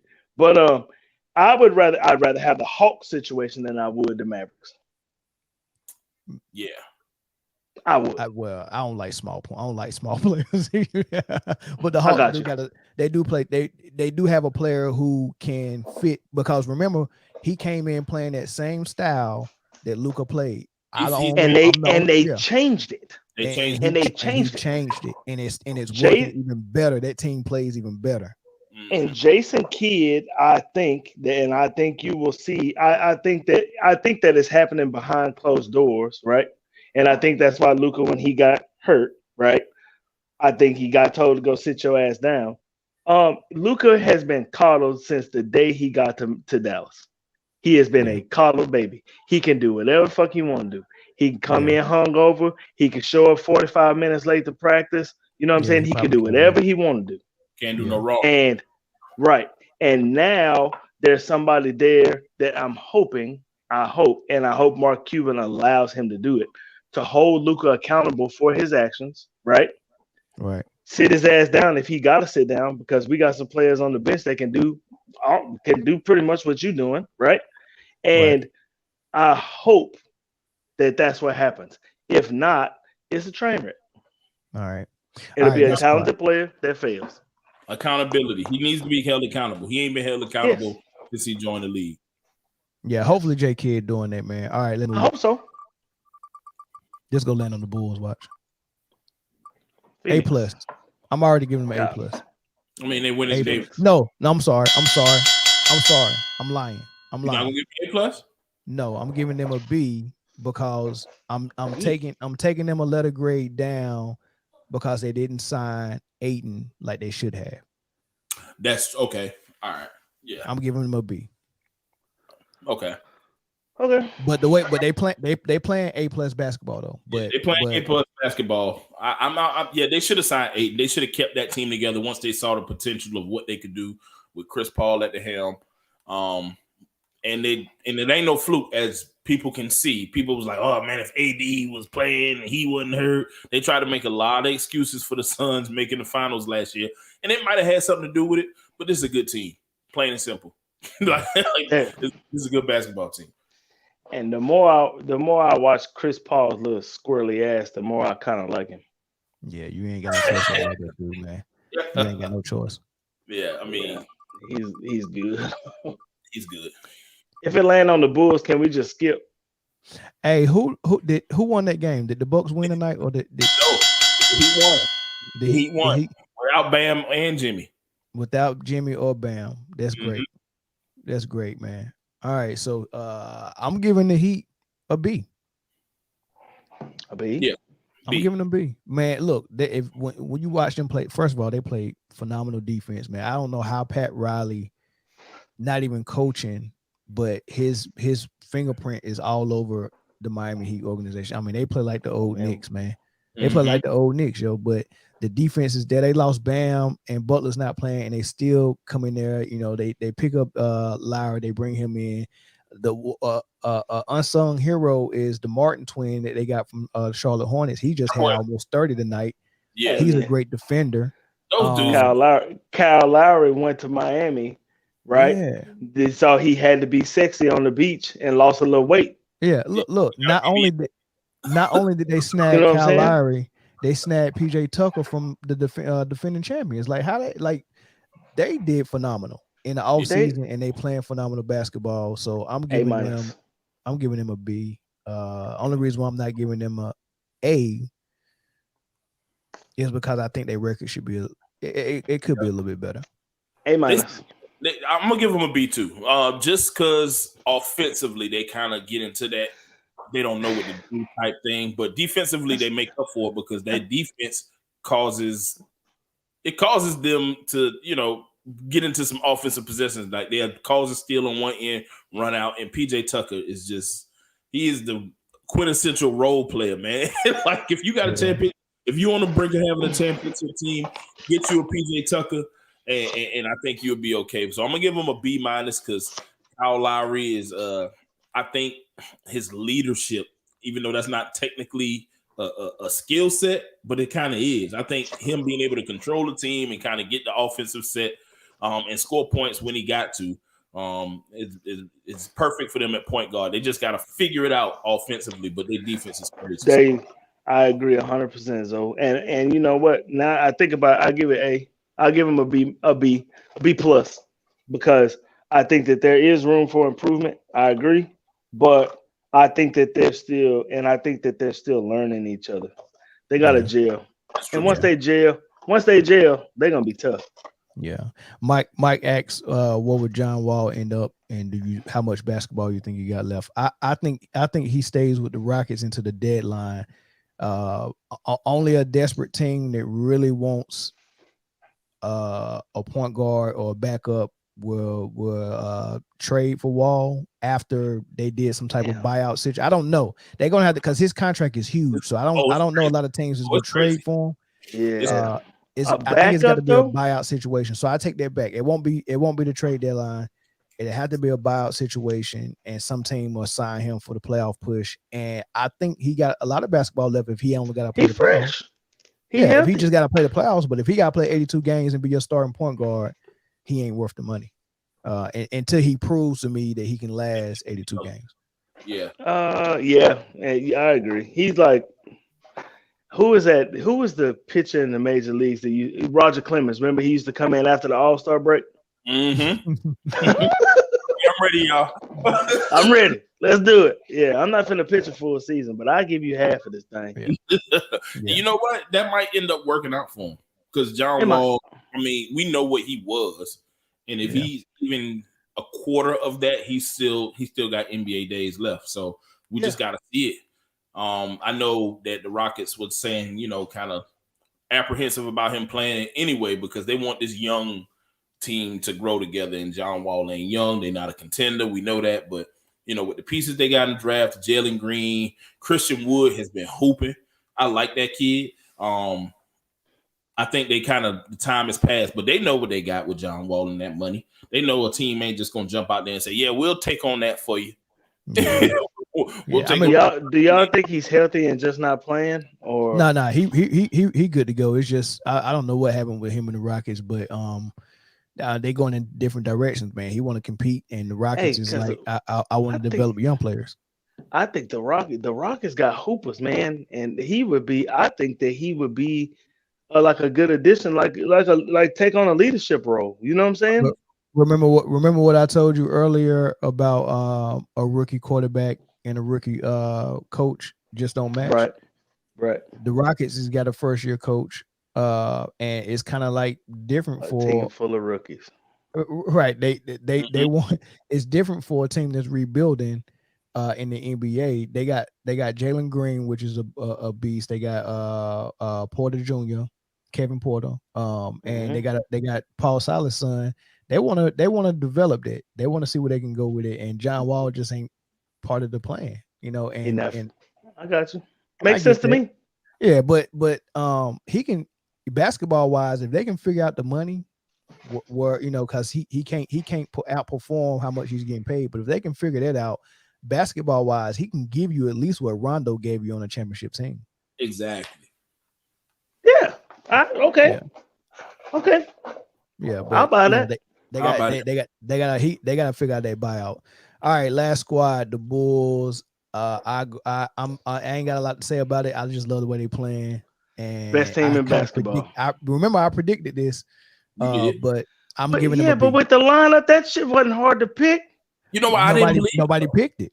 I didn't believe it. I did not believe it, bro. I always like the lineup. I like it. I think they're really good. Yo, I do now. I mean, they proved I think that they are going to make. I think that they are. I think they're the second best team in basketball. I'm not mad at that. Like when they healthy, I do. When they healthy, they were killing teams. They were killing teams. I do. I think that when it all pans out, right at the end, I think they'll be right there. It'll be you got to either be third or fourth, because you can't be putting them above the Warriors or Phoenix. So first of all, Phoenix, Golden State is the best team in basketball. And not only are they the best team in basketball, they ain't even at full strength. So that makes it even a bigger problem. Yeah. I think that the Bulls are right there, because I'm going west to east, right? I think that it'll be those two in the finals. I think that they can beat Brooklyn. I think Brooklyn got too much shit going on, and James Harden ain't gonna never be the same. And I think that they can just outplay Milwaukee. I don't even. Well, that's tough, bro. I'm just saying. Miami I know Miami is going to be the wild card in the whole thing, right? Yeah, but I think Chicago, once they get right in jail and they start making a serious push after the All-Star break, I think they're going to hit a roll and they're going to go through the playoffs. And they're going to have to play one of them teams, Brooklyn or Miami. And if they get past that little hump right there, or big hump, however you want to call it, right, I think that they'll be all right. But because I don't see anybody else in the East but those three teams. Everybody else is kind of you don't know what they are. Yeah, you don't know they're all right. You don't know what they are. Like they don't look. They haven't. Nobody else in the East, I can honestly say, looked like a contender so far this season, except for the three teams you just named. Like they didn't look the part. That's it. But the Bulls, I'm like I said earlier, I did not have belief in them as a team. I thought it was going to take at least a year for them to figure it out. They came right in and figured it out. They came right in and figured it out. Them young like boys. Or them young with DeMar DeRozan. He's a good leader though. That's what I'm see. He's a good leader for the team. And he knows how to, still let Zach LaVine be Zach LaVine without coming in and trying to take his shine. He's shining with him. And I think that had a lot to do. And of course, all of them, like Lonzo Ball plays defense. I think I saw a stat today that he would be the first point guard to average over a block a game in history. Like, I mean, something ridiculous. It's a ridiculous stat about just him being a good defender. But he's good and they're good. So I think they're gonna break some hearts of a good team. I think Philly, I think that has run its course as they currently constructed. So I think the Hawks ended the process. So notice ain't nobody talking about what's his name no more. Who? Ben Simmons. Ben Simmons. Well, I mean, you shouldn't. It's a lot of basketball being played. Like the only reason why they use names like that as headlines is when they dying and desperate for basketball news. It's just something to talk about, right? And if you look at it, I'm gonna explain something to you. First, let me answer Mike's question. Do you think what grade would you give the T-Wolves? Can they win a playoff? I would give the T-Wolves a C and no, they can't win the playoff series because when the playoff starts, that's when the players who's never been there and the guys who's not ready for the stage, that's when they get humbled. So as good as Karl-Anthony Towns and Anthony Edwards playing now, as soon as that playoff hit and they meet a team like the Clippers, any team. Is there anybody more athletic than Anthony Edwards? Edwards he is a different type of animal. He is man. That's the definition. He's a freak. But you know the crazy thing about that though. The crazy thing about that. The Warriors got one just like them. Kuminga. They ain't even playing them. They ain't playing them. God, the rich get richer. Man, listen. But remember, man, I don't know if y'all remember me saying this, but remember when we started talking about basketball earlier, I said everybody needed to get what they was gonna get last year because once Golden State gets back, they back. But they back early. Yeah, they weren't supposed to be back. They're back on time. No, they back early. They back on time. Listen, because all Clay really got to do right now is come in and be a six man. Take it slow. All you gotta do is take it slow. Just come in, hit some shots, and go sit down and just take it slow. Get back in shape. Work your way and just be ready. And just be ready for the playoffs. That's all we need, baby. They're gonna be so deep. That team is gonna be 10 deep and be able to run that same system that they always run with 5 different players coming off the bench. It's gonna be unfair. Jordan Poole, imagine all these dudes are playing well. Bro, just think about this. Just think about at the table, it's gonna be 5 new players. And they just sitting at the table, and they all gonna come in at one time. And the starters just gonna go sit down and man, listen, they cold. Don't underestimate that 7-foot beast in the middle, Wiseman. When he come back as athletic as he is with them long arms, protecting the rim and giving you offensive power. Oh my God, they set. Telling you, Hey man. man, hey, Telling you. I would move Draymond to the sixth to the second team. Nah, you can't do that. You can't do Because I that. don't like it. Just because I don't like it. But this is what I was about, this is what I was about to say about when they started for content, right? Uh-huh. I'm gonna tell you a story. Stephen A. Smith, he gets Max Kellerman fired, Why do and we have to talk about this He's trying to dude, move man? First Take into a different realm or whatever, and he's trying Mike Irvin, Tim Tebow, ain't none of that junk working, right? And he got content that fell right in his lap that was able to get him back on the I guess minds and hearts of everybody, because we was done with Stephen A. The ratings dropped. He was the worst show on ESPN behind Pardon the Interruption and all types of other shows. He was the worst show. It's a Right game after, show though. right after he fired Max Kellerman. Guess what got him back in? Talking about Kyrie. Talking about Kyrie. Dogging Kyrie, and then everybody wanted to tune in to hear this foolishness that Stephen A. was talking about. Just it's almost like when you watch a team like the Patriots that you don't like watching, but you watching because you want to see them lose. It's like Floyd Mayweather fight. Right. That's how people watch Stephen A. He get the people that hate what he's saying, and then he get the idiots that agree with him, and that's what he did with Kyrie. He was able to build his show back up with Kyrie. And Jay Will helped him because we wanted to tune in and hear Jay Will tell him off and all that. Yeah, he played us, man. He played us. We should have just never watched. Like when he say dumb stuff, we should just never pay it no mind. Listen, I don't value. I'm not gonna say I don't value. I don't value people's opinions as much, right? Mm-hmm. With people that never played sports. You can't tell me Stephen A. probably played tennis in high school, right? I know bullshit. I don't believe it. Show me something where Stephen A. Just show me with a high school Letterman jacket. Show me that. He played college ball for a historic black coach in North Carolina. I forgot his name, but he's well known. But this is the story though. Did you know Stephen A. was a writer for the newspaper at that college, and he's playing for this coach, and wrote an article that got him fired. I believe that. I believe that 100%. You didn't know that, Zoe? No, I didn't. I didn't know that.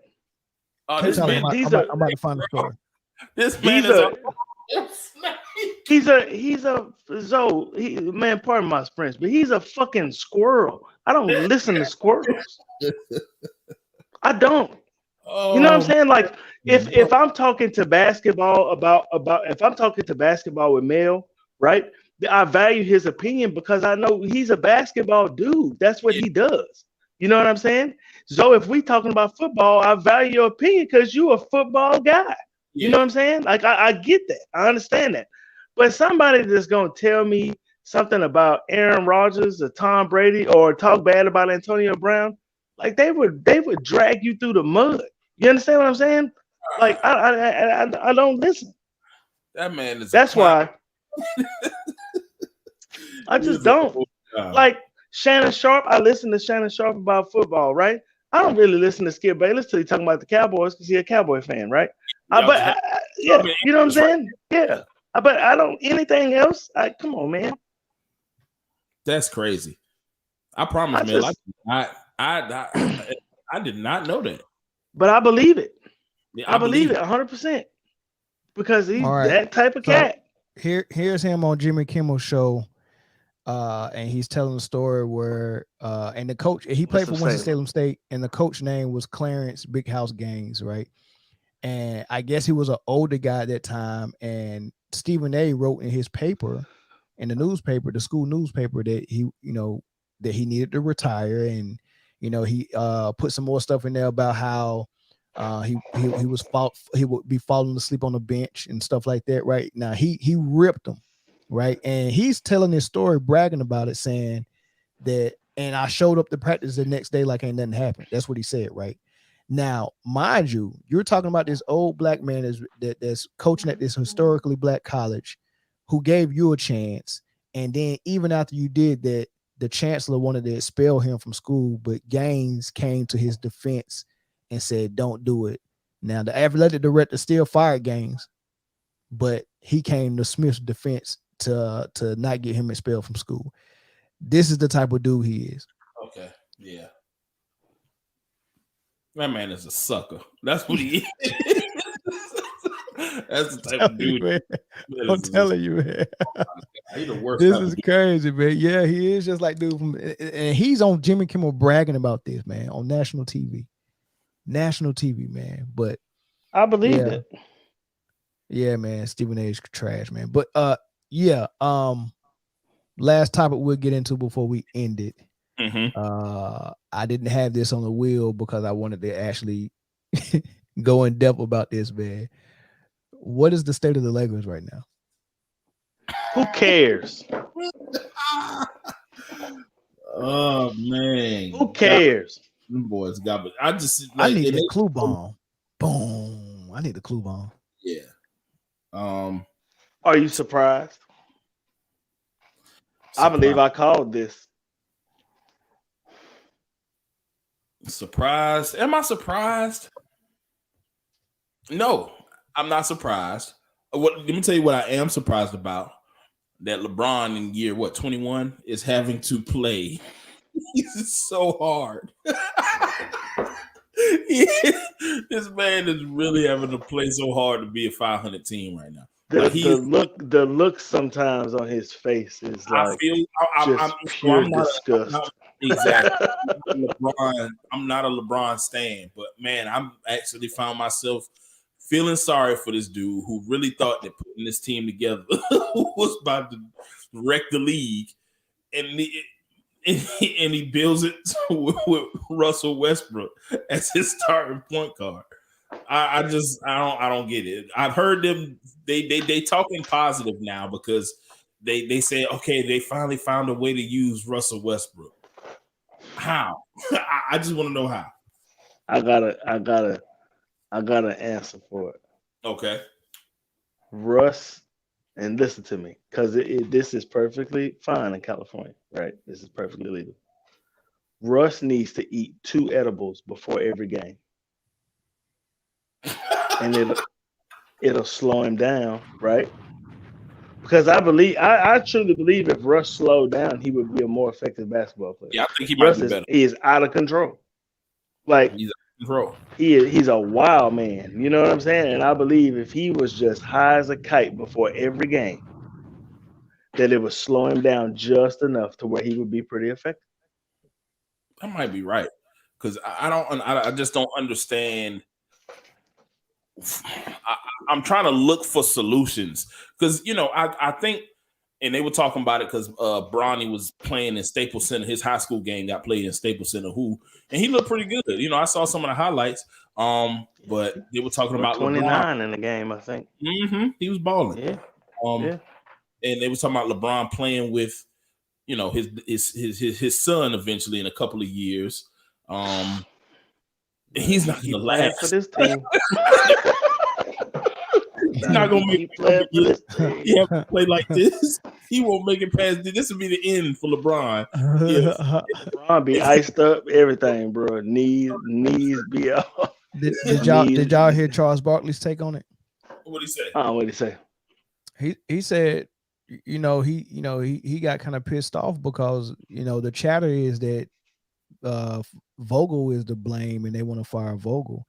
And Barkley said, I think Vogel's a excellent coach, and you have to point the blame to Anthony Davis because you're the prime. You're supposed to be a top 5 player in the league. You just got named top 75 player of all time, and you're 27 years old and in your prime.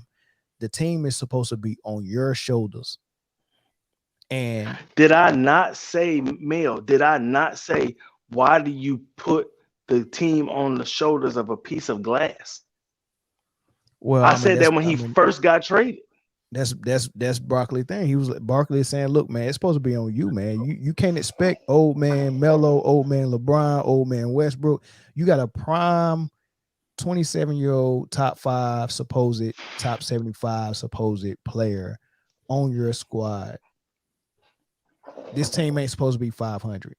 As a matter of fact, if you really want to be real, you got 4 official top 75 players of all time. Definitely. And Dwight Howard should be the 5th. Mm-hmm. And this team is 500. And I'm talking about a manufactured 500 too. Like, yeah, the wins go in and just and wheel some wins out. Like, man, this is. He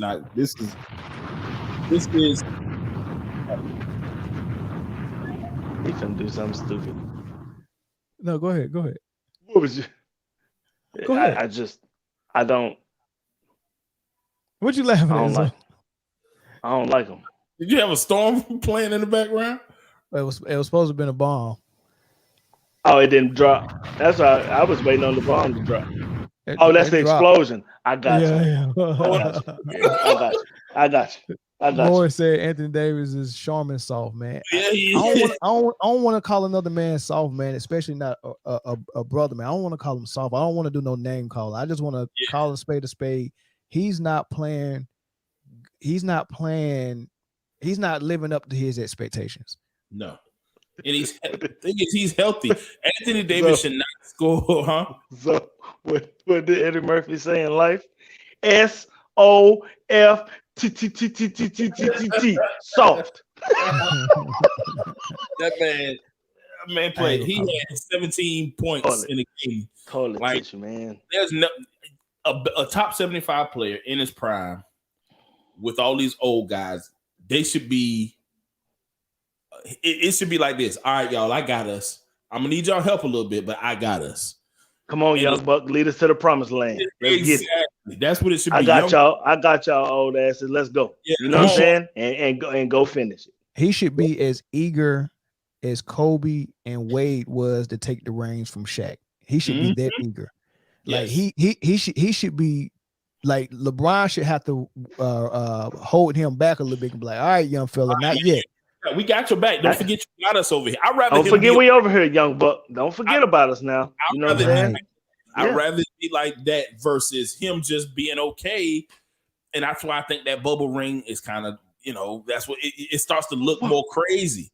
Yeah. Well, what do I do with the basketball, guys? Like this man. Oh, okay. He like yesterday. They won yesterday. They beat the Celtics yesterday. Bron had 30. Westbrook had 24 in a surprisingly efficient performance. He smoked. Anthony Davis was he got high before the game. Anthony Davis, 17 points ain't enough for me.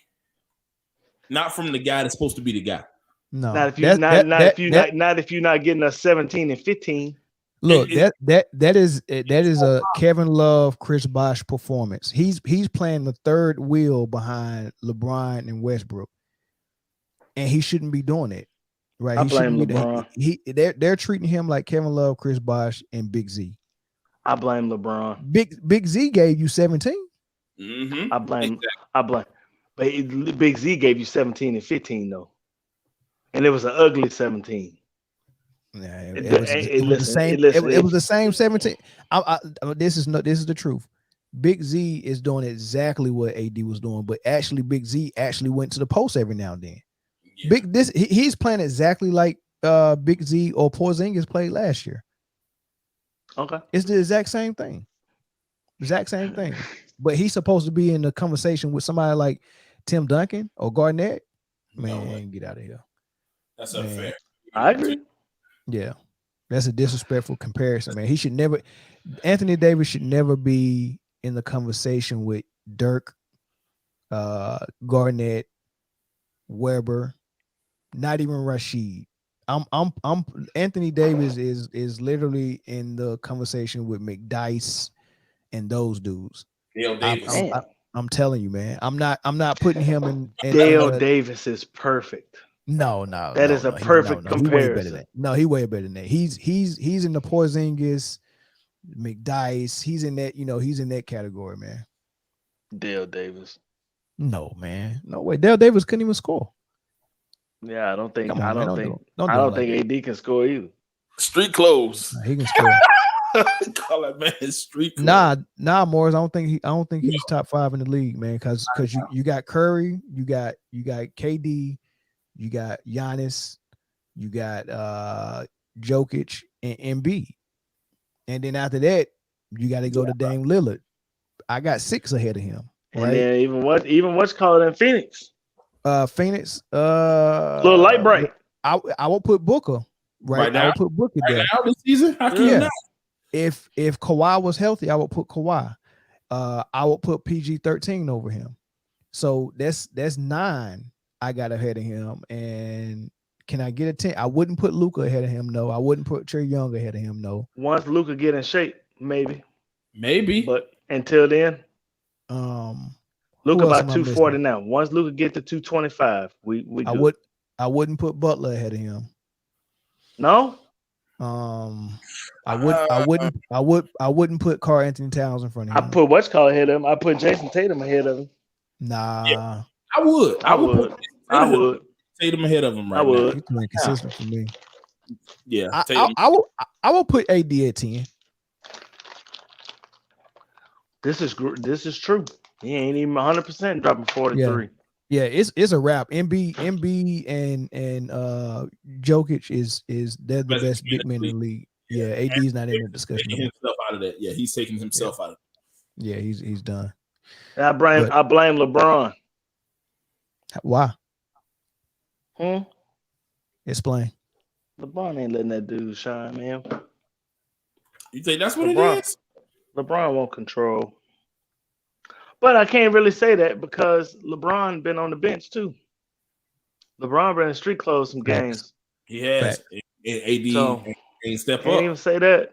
You're right. Can't even say that. So man, if it when Shaq went down, and Phil was like, "Hey, we gonna need your scores. Hey, say less." Kobe said, "I got you."